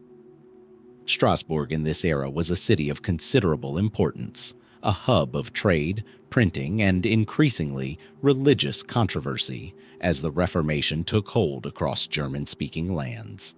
It was a place accustomed to being watched, written about, and documented, which is precisely what makes the events of April 1561 so difficult to dismiss outright. On the morning of April 4th, according to multiple surviving broadsheets and pamphlets printed in the weeks that followed, the sky above Nuremberg, several hundred miles to the east of Strasbourg, though frequently discussed alongside the Strasbourg incident due to their proximity in time and the striking similarity of their descriptions, filled with an extraordinary aerial display. Witnesses described globes, crosses, tubes, and what were rendered in period woodcuts as cylindrical objects, moving and colliding against a sky streaked with what observers called blood-colored beams. Then, roughly a year later, on a summer evening in 1561, similar phenomena were reported over Strasbourg itself, accounts describing fiery crosses, globes, and rod-like or spear-shaped objects appearing in the twilight sky. Some accounts suggesting they seemed to clash or do battle with one another before fading, followed reportedly by dark, unexplained smoke or vapor. These were not accounts scrawled in the margins of a single eccentric diarist's private notebook. They were printed, distributed, and sold as broadsheets, an early form of mass media in an era when the printing press, still less than a century old as a widespread technology, had transformed how quickly and how widely news, real or embellished, could travel across German-speaking Europe. The most famous of these, a woodcut illustration and accompanying text now held in the Zentralbibliothek in Zurich, depicts the sky above the city, crowded with geometric shapes and tube-like forms, locked in what the printed description characterizes as a great and terrifying celestial conflict, interpreted at the time as an unmistakable sign from God. And this is where the mainstream historical explanation begins, and where it largely remains for the majority of serious scholars examining the event. The 16th century, and particularly the decades following the Reformation's fracturing of religious authority across Europe, was a period saturated with apocalyptic anxiety. Broadsheets depicting celestial omens, monstrous births, and unusual weather phenomena were a genuine and thriving genre of period publishing, produced deliberately to be sold, read aloud in town squares, and interpreted through a distinctly religious lens as portents of divine judgment, warning of war, plague, or the approaching end of days. Astronomers today examining these accounts have proposed that genuine atmospheric optical phenomena, sundogs, halos, and parhelia, caused by sunlight refracting through ice crystals in the upper atmosphere, capable of producing multiple apparent suns, crosses of light, and luminous rings around the sun, could plausibly account for much of what witnesses described, particularly given the specific mention of crosses and globes, shapes consistent with known halo phenomena. Under this reading, the Strasbourg fiery signs represent genuine atmospheric science, observed by people without the vocabulary or framework to describe it as anything other than divine warfare in the heavens, subsequently amplified and dramatized by printers eager to sell broadsheets to an anxious, apocalyptically minded public. It is a satisfying explanation, grounded in known optical physics, and almost certainly accounts for a substantial portion of what was witnessed and recorded. And yet certain details in the written account sit awkwardly within that tidy framework. Witnesses did not merely describe static rings or multiple suns, phenomena consistent with known halo displays. They described movement, described objects that appeared to approach and collide with one another, described a duration and complexity of motion that stretches, at least somewhat, beyond what typical parhelia and sundog displays are known to produce. Some modern researchers examining these accounts, working largely outside mainstream academic astronomy, have pointed to the sheer specificity of the described shapes, cylinders, globes, crosses moving independently, and asked whether 16th century witnesses, lacking any framework beyond religious apocalypticism, might have been attempting to describe something considerably stranger than an ice crystal halo, rendered through the only interpretive lens available to them. There is no way now to interview the witnesses who stood in Strasbourg streets that evening, necks craned toward a sky doing something none of them expected to see. There is only the woodcut, the broadsheet text, and the historical certainty that whatever appeared above that cathedral spire was witnessed by enough people and considered significant enough to be documented, printed, and preserved for nearly 5 centuries. Was it light, ice, and a frightened, devout population's readiness to see God's warning in every unusual sky? Or does the strange precision of what they described point toward something the 16th century had no vocabulary to properly name at all? The cathedral spire still stands in Strasbourg today, having watched that sky come and go without ever offering its own account of what, exactly, passed above it. 2 decades before the sky over Strasbourg filled with what witnesses called celestial armies, a stranger and in some ways more intimate phenomenon had already unsettled towns and villages across German-speaking Europe. Not something distant, up in the clouds, but something that reportedly appeared on the very clothes people wore against their skin. The phenomenon has come to be known, loosely, as the cross rains. A wave of reported sightings, beginning in the first years of the 16th century and recurring intermittently across the decades that followed, in which German and neighboring European chroniclers documented instances of cross-shaped marks appearing, seemingly of their own accord, on linen shirts, cloaks, and other garments. unlike the fiery signs recorded above Strasbourg and Nuremberg, which played out across the sky for a public audience of hundreds. The cross rains were reported as something closer to home, discovered on laundry hung to dry, on clothing worn to church, on garments examined by candlelight, and found to bear markings that had not been there before, dark or reddish in color, in the unmistakable shape of a crucifix. The earliest and most widely circulated of these accounts date to around 1501, with clusters of reports emerging from towns along the Rhine and into neighboring regions of the Holy Roman Empire over the following years, particularly intensifying, according to surviving chronicles, around 1503. The German humanist and chronicler accounts of the period, often the same class of writers and printers who would later document the Strasbourg sky phenomenon, recorded these cross markings with a seriousness that reflected the genuine alarm they caused. This was not treated as a curiosity. In an era when the visible world was widely understood as a text through which God communicated warning and judgment, a cross appearing unbidden on the clothing worn closest to a person's body carried a weight that a distant light in the sky, however dramatic, did not quite match. The sky belonged to everyone and no one. A shirt belonged to you. Contemporary accounts describe the markings appearing across a range of garments and a range of communities, with no apparent pattern connecting the households or individuals affected. No evidence, so far as period chroniclers recorded, that these were people of particular notoriety, piety, or sin, which only deepened the unease. If the marks had appeared exclusively on the clothing of known sinners, or exclusively among the devout, the phenomenon might have been more easily absorbed into existing religious frameworks as a form of targeted judgment or blessing. Instead, by most surviving descriptions, the crosses appeared seemingly at random among ordinary townspeople going about ordinary lives, which meant the message, if there was one, could not easily be narrowed to any single explanation. The mainstream historical assessment of the cross reigns today draws on a combination of explanations, none of which excludes the others, and each of which likely accounts for a portion of what was reported. Textile historians and chemists examining the broader pattern of blood rain and mark cloth phenomena recorded across medieval and early modern Europe have pointed to a specific and genuinely documented natural cause.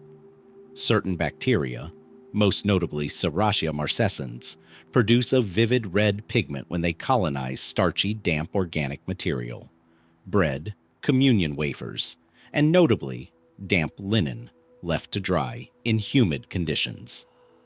Under the right circumstances, colonies of this bacteria can bloom into patterns that, to observers without any microbiological framework, might plausibly be interpreted as blood-red markings appearing from nowhere. It is a satisfying, evidence-based explanation for at least some of what was witnessed, and historians researching the broader bleeding host and blood rain phenomena of medieval Europe have applied this same reasoning with reasonable success to numerous other cases across the centuries. But the specific detail that distinguishes the cross rains from a simple case of bacterial bloom is the consistency of the reported shape. Bacterial colonies, however vivid their coloration, do not typically organize themselves into the precise, recognizable geometry of a Latin cross with any reliability, and yet chronicle after chronicle, across separate towns and separate years, described not vague red staining, but distinctly cruciform markings, detailed enough that period woodcuts attempted to render their exact proportions. Is it possible that pattern recognition, the same deeply human tendency that finds faces in clouds and figures in tea leaves, led observers already primed by religious anxiety to interpret irregular bacterial staining as a deliberate cross shape, reinforced by chroniclers eager to record something suitably dramatic? Very possibly. Human perception under conditions of fear and expectation is not a neutral instrument, and the 16th century offered no shortage of both. And yet the specificity and consistency across independent, geographically scattered accounts is difficult to fully dismiss as coincidental misperception repeating itself identically, town after town, for years on end. There is a further layer worth sitting with. The years in which these cross markings clustered most heavily were not calm ones. The early 1500s in German-speaking Europe were marked by recurring plague outbreaks, agricultural failures, and the early tremors of the religious and political instability that would erupt fully with Luther's challenge to the Church little more than a decade later. Chroniclers recording the cross reigns frequently link them explicitly to fears of impending plague or divine punishment, treating the marked garments as a warning sign consistent with the era's broader appetite for omens. Whether the markings caused this anxiety, or whether anxiety shaped how ambiguous natural phenomena were perceived and reported, is a question that cuts to the heart of nearly every mystery in this chapter of history, and one that resists a clean answer in either direction. No surviving garment bearing one of these original cross markings has been preserved for modern chemical analysis. Cloth from the early 16th century, worn and washed by ordinary households rather than kept in a treasury or reliquary, simply did not survive the intervening 5 centuries in any form suitable for laboratory examination. What survives instead is the written record, chronicle entries, printed broadsheets, and second-hand accounts, compiled by writers with their own religious and political motivations, describing an era in which people insisted, with enough consistency to leave a genuine documentary trail, that the clothes on their backs had transformed into something bearing unmistakable meaning. Perhaps a bacterium too small for any 16th century eye to perceive was, in fact, quietly authoring warnings across German linen for reasons having nothing to do with divine judgment at all. Or perhaps something in the pattern, its consistency, its geographic spread, its stubborn resistance to a single tidy microbiological explanation, suggests these communities were responding to something that does not reduce quite so cleanly to bacteria and fear. The shirts themselves are gone. What remains is the account of an era that looked down at its own clothing and believed, with genuine and widespread conviction, that it was being spoken to. Leave the linen and the ledgers of German chroniclers behind now and travel south, thousands of miles south, past the equator, past the Tropic of Capricorn, to where the coast of South America finally narrows and gives way to open water at the bottom of the world. There is no cathedral spire here, no town square, no printing press waiting to turn a siding into a broadsheet. There is only gray water, relentless wind, and a strait that, in the year 1526, had been successfully navigated by Europeans exactly once before. We return briefly to the Loaísa expedition, the same fleet whose flagship carried Elcano toward the Pacific, the same voyage that produced the San Lesmes, the vanished ship later linked to speculative theories of an early landfall in New Zealand.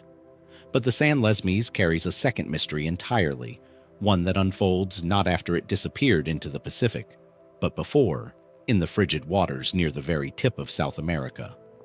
And this mystery belongs to the ship's captain, a Spanish navigator named Francisco de Hoces.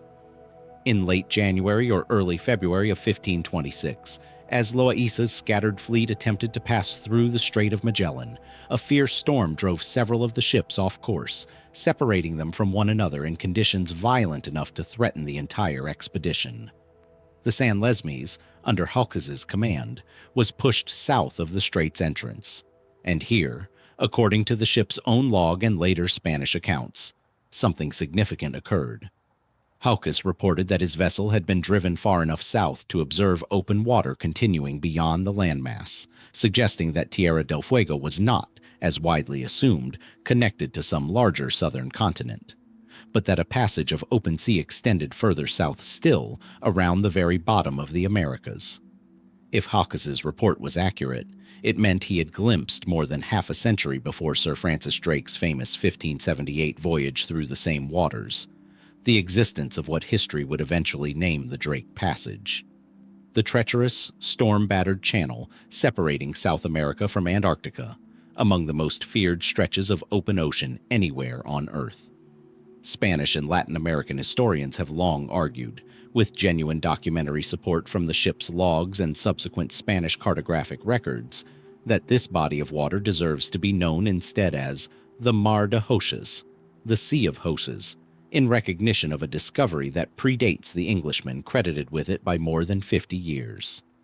Some Spanish-language maps and scholarly works do use this name to this day, a quiet parallel history running alongside the more widely known English-language account. This much is grounded in reasonably solid documentary evidence: a ship's log, a captain's report, a plausible sequence of events during a storm violent enough to be independently corroborated by accounts from the rest of the scattered fleet. Where the story shifts from historical footnote to genuine mystery is in what happened to Hoces and the San Lesmes afterward. As established in the earlier chapter concerning the ship's ultimate fate, the San Lesmes proceeded into the Pacific following the storm and was never officially accounted for again by the Spanish crown. Its disappearance folded into the broader losses suffered by Loaisa's expedition, and later fueling the speculative, unproven theory linking its wreckage or its crew to an early and unrecorded landfall in New Zealand. But there is a narrower, more specific question embedded within that larger mystery, one that concerns Hoces personally rather than the ship's ultimate fate. Did his report of open water south of Tierra del Fuego reflect a genuine, sustained observation? A real navigational finding, however brief, that his crew could have corroborated and that Spanish authorities might reasonably have acted upon? Or was it a fragmentary, storm-tossed glimpse, reported honestly but based on limited and confused observation during conditions that would have made careful navigation nearly impossible? The honest answer is that no one can fully reconstruct, from the surviving fragments of the ship's log and second-hand Spanish accounts, precisely how much Hoces actually saw, for how long, or with what degree of confidence. Storms violent enough to scatter an entire fleet do not typically afford ideal conditions for careful cartographic observation, and yet the report was specific enough and taken seriously enough by subsequent Spanish record keepers to be preserved and referenced in later geographic discussions, suggesting that whatever Hoces reported was not dismissed by his contemporaries as mere confusion, but was understood, at least within Spanish naval and cartographic circles, as a credible, if unconfirmed, finding. What makes this particular case additionally puzzling is a question of historical consequence. If Spain genuinely possessed documentary evidence as early as 1526 that a navigable, if extraordinarily dangerous, passage existed south of Tierra del Fuego, why did this knowledge apparently exert so little influence on subsequent Spanish exploration and strategy? Why did it take more than 50 years and an English privateer rather than a Spanish captain for the passage to become widely known and eventually named in the language that persists internationally today? Some historians point to entirely mundane bureaucratic explanations. The chaos and heavy losses of the Loaísa expedition overall may have simply buried Hoces' specific observation amid a broader catalog of failure, its significance recognized only in hindsight once Drake's later voyage made the passage's existence undeniable. Others have noted, more speculatively, that Spain's strategic priorities in this period were overwhelmingly focused on the Strait of Magellan itself and on securing the Pacific route to the Moluccas, meaning a treacherous alternate passage further south, glimpsed briefly during a storm and never subsequently verified by a return voyage, may simply have been judged not worth the risk of pursuing further. There is no way now to interrogate Francisco de Hoces about precisely what he saw during those storm-tossed hours south of the strait, nor to reconstruct with certainty why his observation, however genuine, failed to reshape Spanish exploration in the decades that followed. What remains is a name still used on certain maps, a documented but thinly corroborated log entry, and a captain whose ship would vanish entirely within the same year. His most significant discovery was recorded, leaving behind a passage of water that still bears his name in one language, and a stranger's in most others. Its true first witness a matter of historical record that the wider world simply chose, for reasons never fully explained, to forget. 14 years after Francisco de Hoces peered south through a storm and glimpsed a passage the wider world would take half a century to properly credit him for, another set of eyes turned skyward across the opposite end of Europe. And once again, what they witnessed would be recorded, argued over, and only partially explained. The night was April 7th, 1540, and it was witnessed across an extraordinary geographic range for a single celestial event. Chroniclers, astronomers, and ordinary townspeople from northern Italy up through German-speaking lands, across France, and into the British Isles, all recorded, independently and in remarkably similar terms, a sky transformed by deep, blood-red light. Contemporary accounts describe the phenomenon beginning shortly after dusk and persisting for hours, with the red glow at times intensifying to a brightness that observers compared to the light of a great fire burning somewhere just beyond the horizon. Bright enough, several accounts insist, that people in the streets could see their own shadows cast by the crimson sky itself, and bright enough that more than one chronicler recorded townspeople rushing toward the edges of their settlements, convinced that a neighboring town or forest had caught fire and was burning somewhere unseen beyond the hills. This event has become known among historians of historical astronomy simply as the Great Red Aurora of 1540, and the mainstream scientific explanation, on its face, is relatively uncomplicated. A significant geomagnetic storm, triggered by intense solar activity, capable of producing auroral displays far beyond their typical high-latitude range, pushing the shimmering red and green curtains of light normally confined to polar skies down into the mid-latitudes of Central and Southern Europe, where they would have been an exceptionally rare and genuinely alarming sight to populations with no prior frame of reference for what they were witnessing. The astronomical case for this explanation has real teeth. Solar activity during this general period has been independently corroborated through later analysis of naturally occurring proxies. Cosmogenic isotopes preserved in ice cores and tree rings, which record fluctuations in solar and cosmic radiation reaching Earth across centuries, offering scientists a way to check historical accounts of unusual sky phenomena against physical evidence that has nothing to do with human testimony or interpretation at all. For an aurora display to be visible as far south as northern Italy, a location that, even during significant modern geomagnetic storms, only rarely sees auroral activity, the underlying solar event would need to have been genuinely severe, among the more significant space weather events of the millennium. Some researchers examining this period have proposed that the 1540 event may rank among the most intense geomagnetic storms of the last 1,000 years, rivaling or potentially exceeding storms that occurred in later centuries and that are far better documented by comparison. And this is where an intriguing wrinkle enters the story. One connecting this celestial event to a broader pattern this exploration has already touched. The 1540 aurora did not occur in isolation. It arrived amid a documented cluster of unusual atmospheric and celestial reports across the 16th century, including the very fiery signs recorded over Nuremberg and Strasbourg, examined earlier in this chapter. Events separated from the Great Red Aurora by roughly 2 decades, but sharing a broader context of heightened solar terrestrial activity that some modern researchers argue characterized much of this period.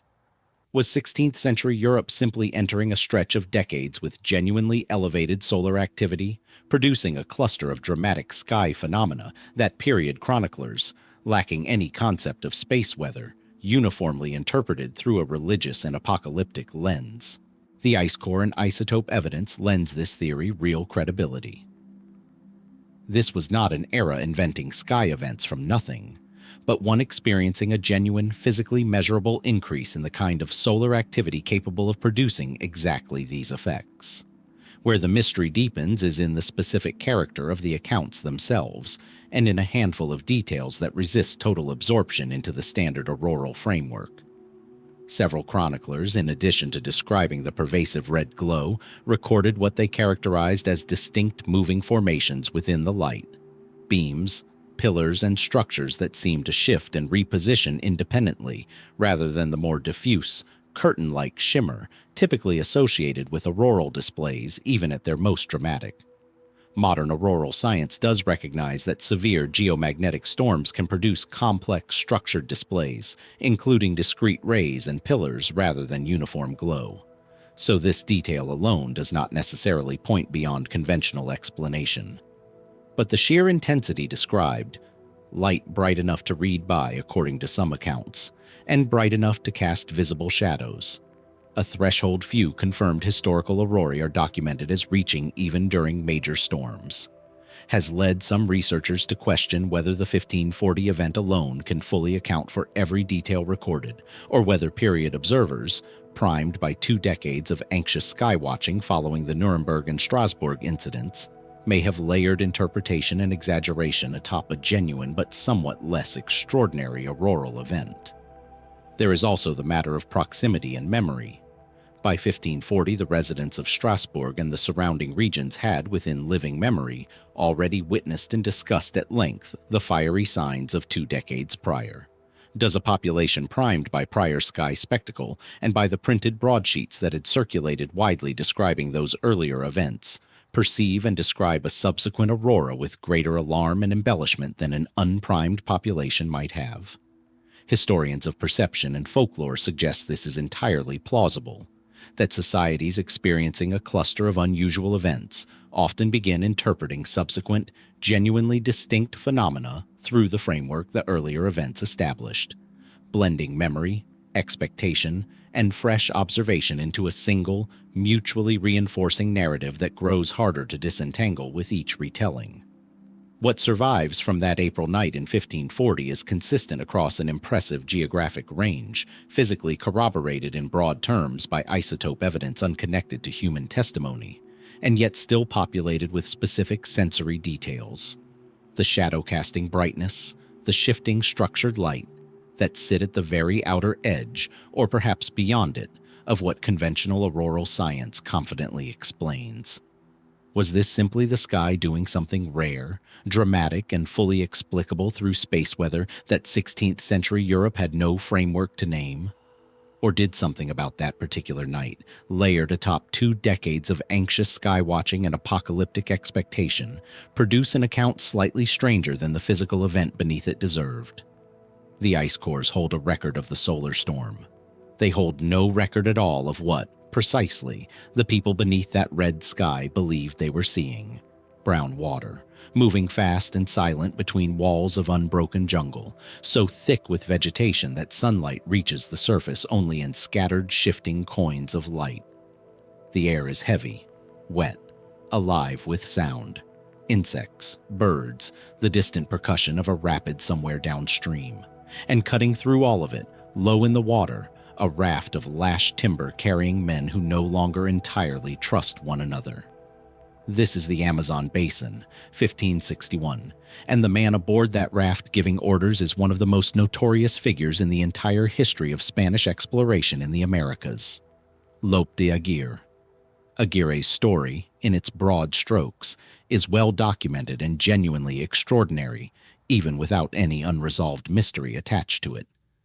He had joined an expedition led by Pedro de Ursua, tasked with journeying down the Amazon in search of the legendary golden city of El Dorado, a search that, by this point in the 16th century, had already consumed the lives and fortunes of numerous Spanish expeditions, with nothing to show for it beyond disease, starvation, and death in unfamiliar terrain.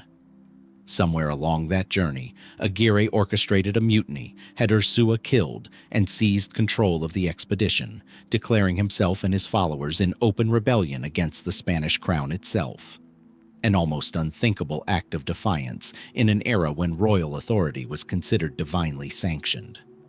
Aguirre led his diminishing band of Marañones, as his followers came to be called, down the Amazon, out into the Atlantic, and eventually to the island of Marguerite off the coast of Venezuela, leaving behind him a trail of documented executions, betrayals, and paranoid violence so extreme that Aguirre himself, in a letter written to King Philip II shortly before his death, essentially confirmed the atrocities attributed to him, framing them instead as justified rebellion against a crown he believed had abandoned its American subjects to suffering. Aguirre's own end is not in itself mysterious. He was killed in 1561 by Spanish forces sent to suppress his rebellion, his body reportedly quartered as punishment and warning. His young daughter, who had accompanied him for much of the journey, killed, according to most accounts, by Aguirre's own hand shortly before his capture, to prevent her from being, in his words, dishonored by his enemies. It is a brutal, thoroughly documented conclusion to a brutal, thoroughly documented rebellion. The mystery lies not with Aguirre himself, but in what became of the men, materials, and vessels connected to his expedition in the aftermath of his death. Specifically, a smaller flotilla of boats and rafts that historical accounts suggest separated from the main body of Aguirre's forces during the chaotic final weeks of the rebellion, as loyalty fractured and men who had followed Aguirre out of fear rather than conviction began seeking any opportunity to distance themselves from a leader whose paranoia had, by that point, turned lethally inward against his own officers. Spanish colonial records from the period reference these splinter groups only in fragments. Brief mentions in later administrative correspondence, second-hand testimony from survivors who eventually resurfaced in Spanish territory, and gaps in the documentary record that historians have never been able to fully close. Some of Aguirre's men are confirmed, through reasonably solid documentation, to have defected and reached Spanish authorities safely, receiving pardons in exchange for testimony against their former leader. A common and well-precedented outcome for mutineers who could demonstrate they had abandoned a doomed rebellion in time. But other names, referenced in passing in some of the surviving correspondence and testimony, simply stop appearing in the record after a certain point. Their fates never definitively resolved in any document historians have yet located. The mainstream historical explanation for these unresolved fates is, in most respects, the least dramatic one available, and likely the correct one for the majority of cases. The Amazon basin and the broader interior of northern South America in this period was lethal terrain for any small, poorly supplied group of Europeans attempting to navigate it without reliable local support. Disease, starvation, drowning, and conflict with indigenous communities defending their territory against an armed and unpredictable foreign presence could plausibly account for the disappearance of any splinter group that separated from Aguirre's main force without adequate provisions or a clear path back to Spanish-controlled territory. Deaths of this kind, however tragic, simply did not always generate documentation in an era when record-keeping in remote colonial frontiers was inconsistent at best, and when Spanish administrators had little incentive to meticulously track the fate of low-ranking mutineers who might never resurface to complicate anyone's official narrative of the rebellion's suppression. And yet certain fragments in the record resist total absorption into this straightforward explanation. A small number of later chroniclers and colonial administrators, writing in the years and even decades following Aguirre's death, made passing reference to rumors of Spanish-descended individuals or small mixed communities living among indigenous groups deep in the Amazon interior, in terms suggestive of possible descent from stranded or deserting members of failed expeditions. Though such references are frustratingly vague, second-hand, and impossible to conclusively connect to Aguirre's expedition specifically, rather than any of the numerous other Spanish incursions into the same general region during this period. Amazonian exploration through the following centuries occasionally produced further such rumors, persistent enough to circulate but never substantiated with the kind of physical or documentary evidence that would allow historians to treat them as more than folklore adjacent to a genuine historical gap. What remains in the end is a well-documented rebellion, with a well-documented, brutal conclusion for its central figure, orbited by a scattering of men whose individual fates simply trail off into the same silence that swallowed so much of the Amazon's 16th century history. A silence created not by any deliberate act of concealment, but by the basin's sheer size, its lethal unfamiliarity to European travelers, and a colonial bureaucracy that had little reason to chase down every loose thread left behind by a rebellion it was eager to consider closed. Did the missing Marañón simply die anonymously in the jungle, one of thousands of such deaths the Amazon absorbed without record during this era of failed expeditions?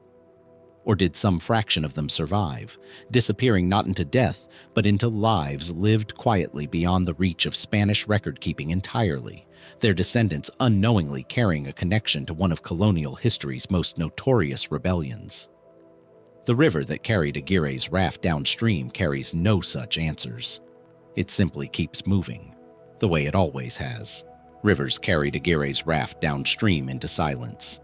Ink, applied by a careful hand in Paris some 2 decades earlier, carried entire continents across a sheet of paper, and left behind a silence of its own, one that cartographic historians are still trying to explain. The object in question is a woodcut map, printed in 1531, cordiform in shape, a heart-shaped world projection, an elegant and technically demanding cartographic style favored by several prominent mapmakers of the era.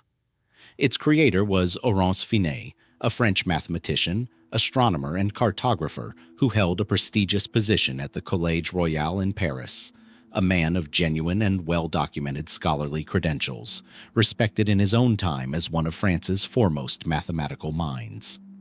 Finé's map, sometimes referred to by its full title, Nova et Integra Universi Orbis Descriptio, depicts the known world of 1531 with the careful, mathematically informed precision one would expect from a man of his training. Europe, Africa, and Asia, rendered with reasonable accuracy given the cartographic knowledge available at the time, the recently encountered coastlines of the Americas taking shape according to the best information reaching Paris from Spanish and Portuguese sources. And then, at the bottom of the map, filling the entire lower portion of its heart-shaped projection, Finé depicted something that has generated genuine scholarly debate for nearly 2 centuries. A large southern landmass labeled Terra Australis, rendered with a surprising degree of coastal detail. Bays, promontories, and what some later researchers have characterized as recognizable geographic features. For a continent that, according to the conventional history of exploration, would not be reliably charted by European navigators for centuries afterward. Officially, Antarctica was not confirmed as sighted by European expeditions until 1820, and its coastline would not be mapped with any real precision until organized scientific expeditions of the 19th and 20th centuries undertook the painstaking work of charting its perimeter through some of the most hostile navigational conditions on Earth. The mainstream explanation for Finé's southern continent is grounded in a well-documented feature of Renaissance and classical cartography: the enduring influence of ancient Greek geographic theory, particularly the Aristotelian and later Ptolemaic assumption that a large southern landmass must exist to balance the weight and land distribution of the northern hemisphere. A purely theoretical construct, born of philosophical symmetry rather than observation, that persisted in European cartography for well over 1,000 years before any explorer actually reached the far southern latitudes. Under this reading, Finé's Terra Australis is not evidence of secret or forgotten prior exploration at all, but simply the latest iteration of a very old cartographic convention, a placeholder landmass sketched according to inherited theory rather than genuine geographic knowledge, its coastal details the product of an artist's imagination working within established conventions rather than any actual survey. This explanation is well supported by the broader pattern of Renaissance cartography, in which numerous map makers besides Finé included some version of a hypothetical southern continent, often in considerably vaguer and less detailed form, simply because the theoretical convention demanded it and no one possessed information to contradict it. Finé was, by all accounts, a careful and mathematically rigorous scholar, and there is no definitive reason to assume his rendering of Terra Australis reflected anything beyond an unusually detailed and confident execution of an established, if entirely speculative, cartographic tradition. And yet, as with so many maps from this period, particular details in Finé's execution have proven difficult for some researchers to fully dismiss as pure theoretical invention. The coastal features Finé rendered along his Terra Australis are notably more specific and varied than the generic, smooth, largely featureless southern landmasses appearing on many contemporary maps working from the same Ptolemaic convention. Some later researchers, working largely outside mainstream academic cartographic history, have pointed to certain coastal indentations and promontories on Finé's map and argued they bear a suggestive, if far from precise, resemblance to portions of the Antarctic coastline, as it is understood today. An argument most professional cartographic historians treat with considerable skepticism, noting that human pattern recognition applied retroactively to a 500-year-old woodcut, printed at a scale offering only limited detail, can produce apparent resemblances in almost any sufficiently complex coastline if one is inclined to look for them. The more measured version of this ongoing scholarly conversation does not claim Finé possessed secret knowledge of an accurately surveyed Antarctic coastline centuries before European ships reached those waters. Rather, it asks a narrower and more answerable question: What specific sources, beyond inherited Ptolemaic theory, may have informed the particular details Finé chose to include? Renaissance cartographers routinely synthesized information from multiple sources: earlier maps, sailors' reports, second-hand accounts from Portuguese and Spanish voyages that had ventured further into southern waters than official records always fully preserved, and the accumulated, sometimes garbled testimony passing through the busy cartographic workshops and universities of a Paris that served as a genuine hub for geographic information arriving from across Europe. Is it possible that some genuine, if fragmentary and poorly understood report of southern land or ice, perhaps from a Portuguese voyage that ventured further south than its official records fully disclosed, information a nation fiercely protective of its exploratory advantages had every reason to obscure, filtered into Finé's workshop and shaped details that a purely theoretical rendering would not have included? This remains speculative, unproven by any surviving documentary trail connecting Finé to such a source, and dismissed by the majority of cartographic historians as an overreading of what is more plausibly simply skilled artistic embellishment atop an old theoretical framework.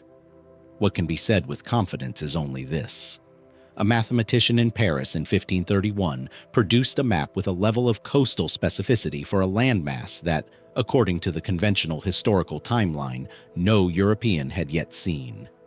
And that the question of precisely where those specific details originated, whether from pure theoretical convention rendered with unusual artistic confidence, or from some now untraceable fragment of genuine information passing through the information networks of Renaissance Europe, has never been definitively answered by the surviving historical record.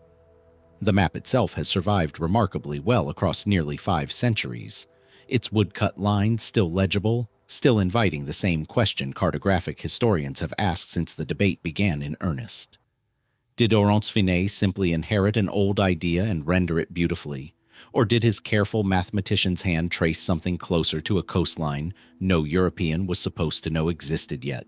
We left that Florida coastline with a question rather than an answer: whether any of Ponce de Leon's missing colonists survived not by escaping, but by staying, absorbed into the world of the people who had driven the Spanish out. It's worth pausing here, briefly, to look closer at where that question actually comes from, because the answer isn't found in Spanish records at all. It's found, if it exists anywhere, in what the Calusa themselves left behind. The Calusa were not a small or disorganized society easily overwhelmed by European contact. They were a sophisticated maritime people who had built an empire of sorts along Florida's southwestern coast, a hierarchical society supported not by agriculture, unusually for the region, but by the extraordinary abundance of the estuaries and coastal waters they controlled, harvesting fish and shellfish on a scale that sustained large populations, complex political structures, and a military capacity strong enough to repel Spanish incursions decades before most indigenous nations further north ever encountered a European soldier. This was the power Ponce de Leon's expedition ran directly into in 1521, and it was not a power that kept written records in any form Spanish administrators back in Havana or Seville could later consult. That absence is the whole difficulty. Everything historians know about what may have happened to unaccounted-for colonists comes filtered through Spanish sources written later, by other expeditions, often secondhand, often years or decades removed from the events themselves.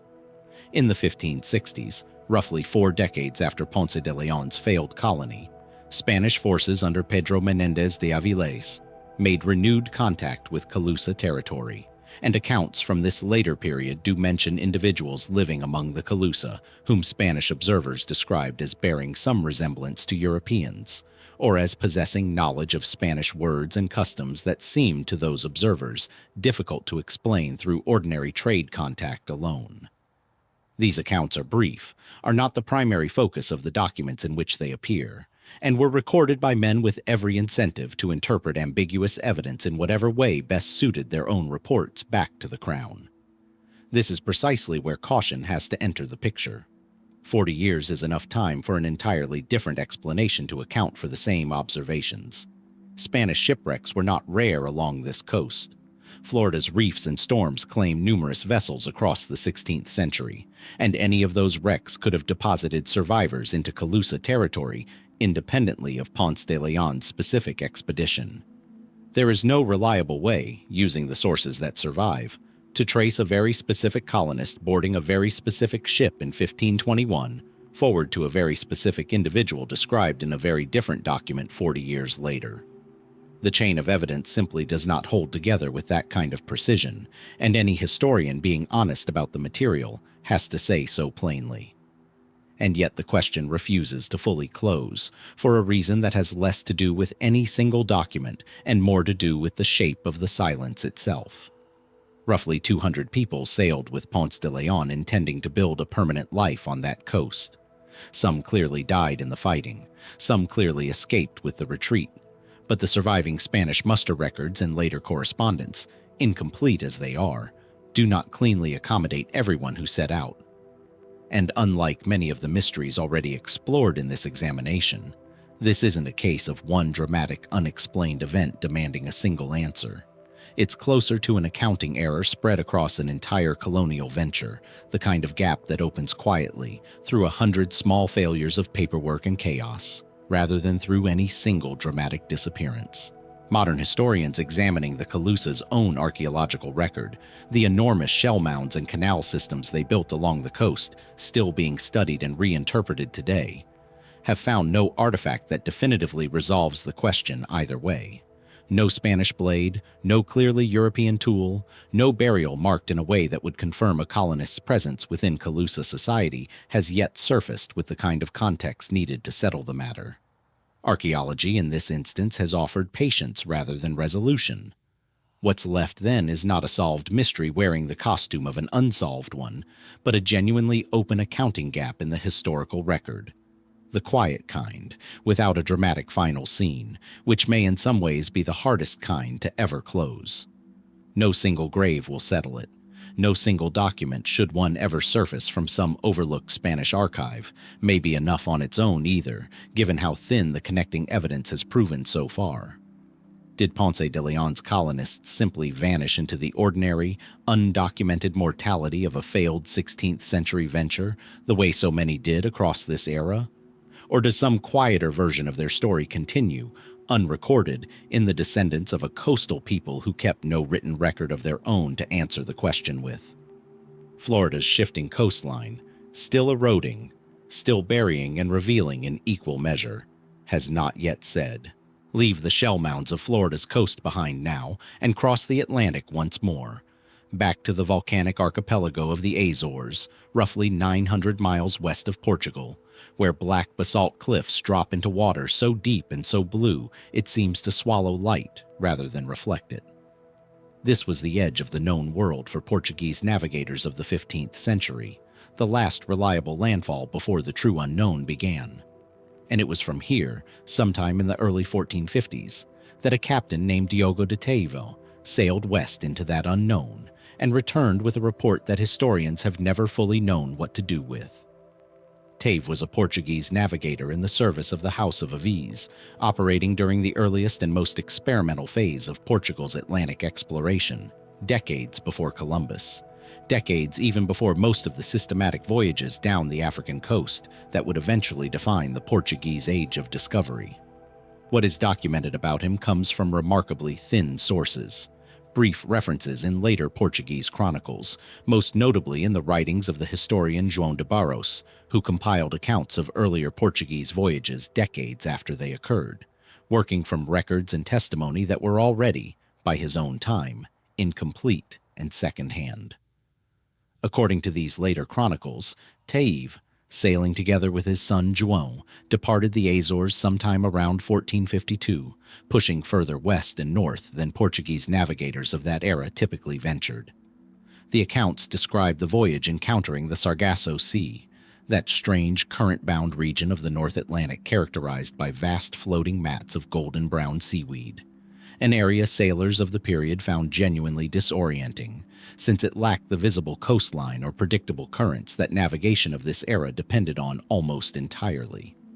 Beyond the Sargasso, the chronicles claim, Teive's expedition reached land far to the northwest, described only vaguely as a large island or landmass, before turning back toward the Azores without, so far as the surviving record indicates, fully exploring or claiming whatever they had found.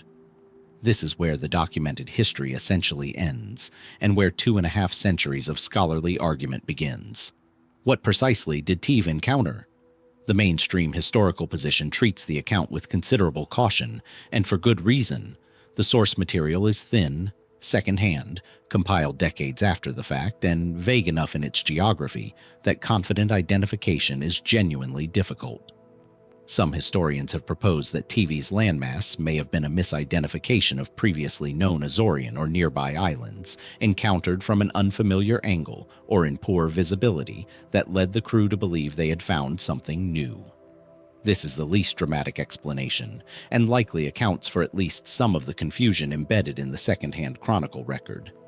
But a second, more provocative line of interpretation has persisted precisely because the described route is difficult to fully reconcile with that mundane explanation. If Teve's voyage genuinely pushed west and north from the Azores far enough to encounter the Sargasso Sea, a body of water with a real and identifiable geographic signature, not easily confused with anything closer to known Portuguese territory, then the landmass subsequently described may correspond to something considerably further afield, the coast of Newfoundland, or conceivably the Grand Banks region off the North American coast, encountered by a Portuguese expedition some 4 decades before Columbus's first voyage and nearly half a century before John Cabot's officially credited 1497 landfall in the same general region.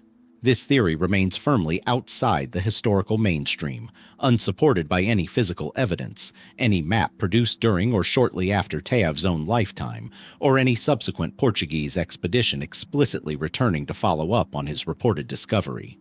An absence that mainstream historians consider a serious problem for the theory, since a genuine landfall of that significance would ordinarily generate at least some institutional follow-through from a crown deeply invested in claiming new territory. And yet Portugal's own historical pattern of secrecy around exploratory findings, a well-documented policy during this competitive era of Atlantic discovery, means the absence of a follow-up expedition in the surviving record does not necessarily mean one never occurred, only that if it did, it may have been deliberately kept from the kind of documentation that survives for us to examine today.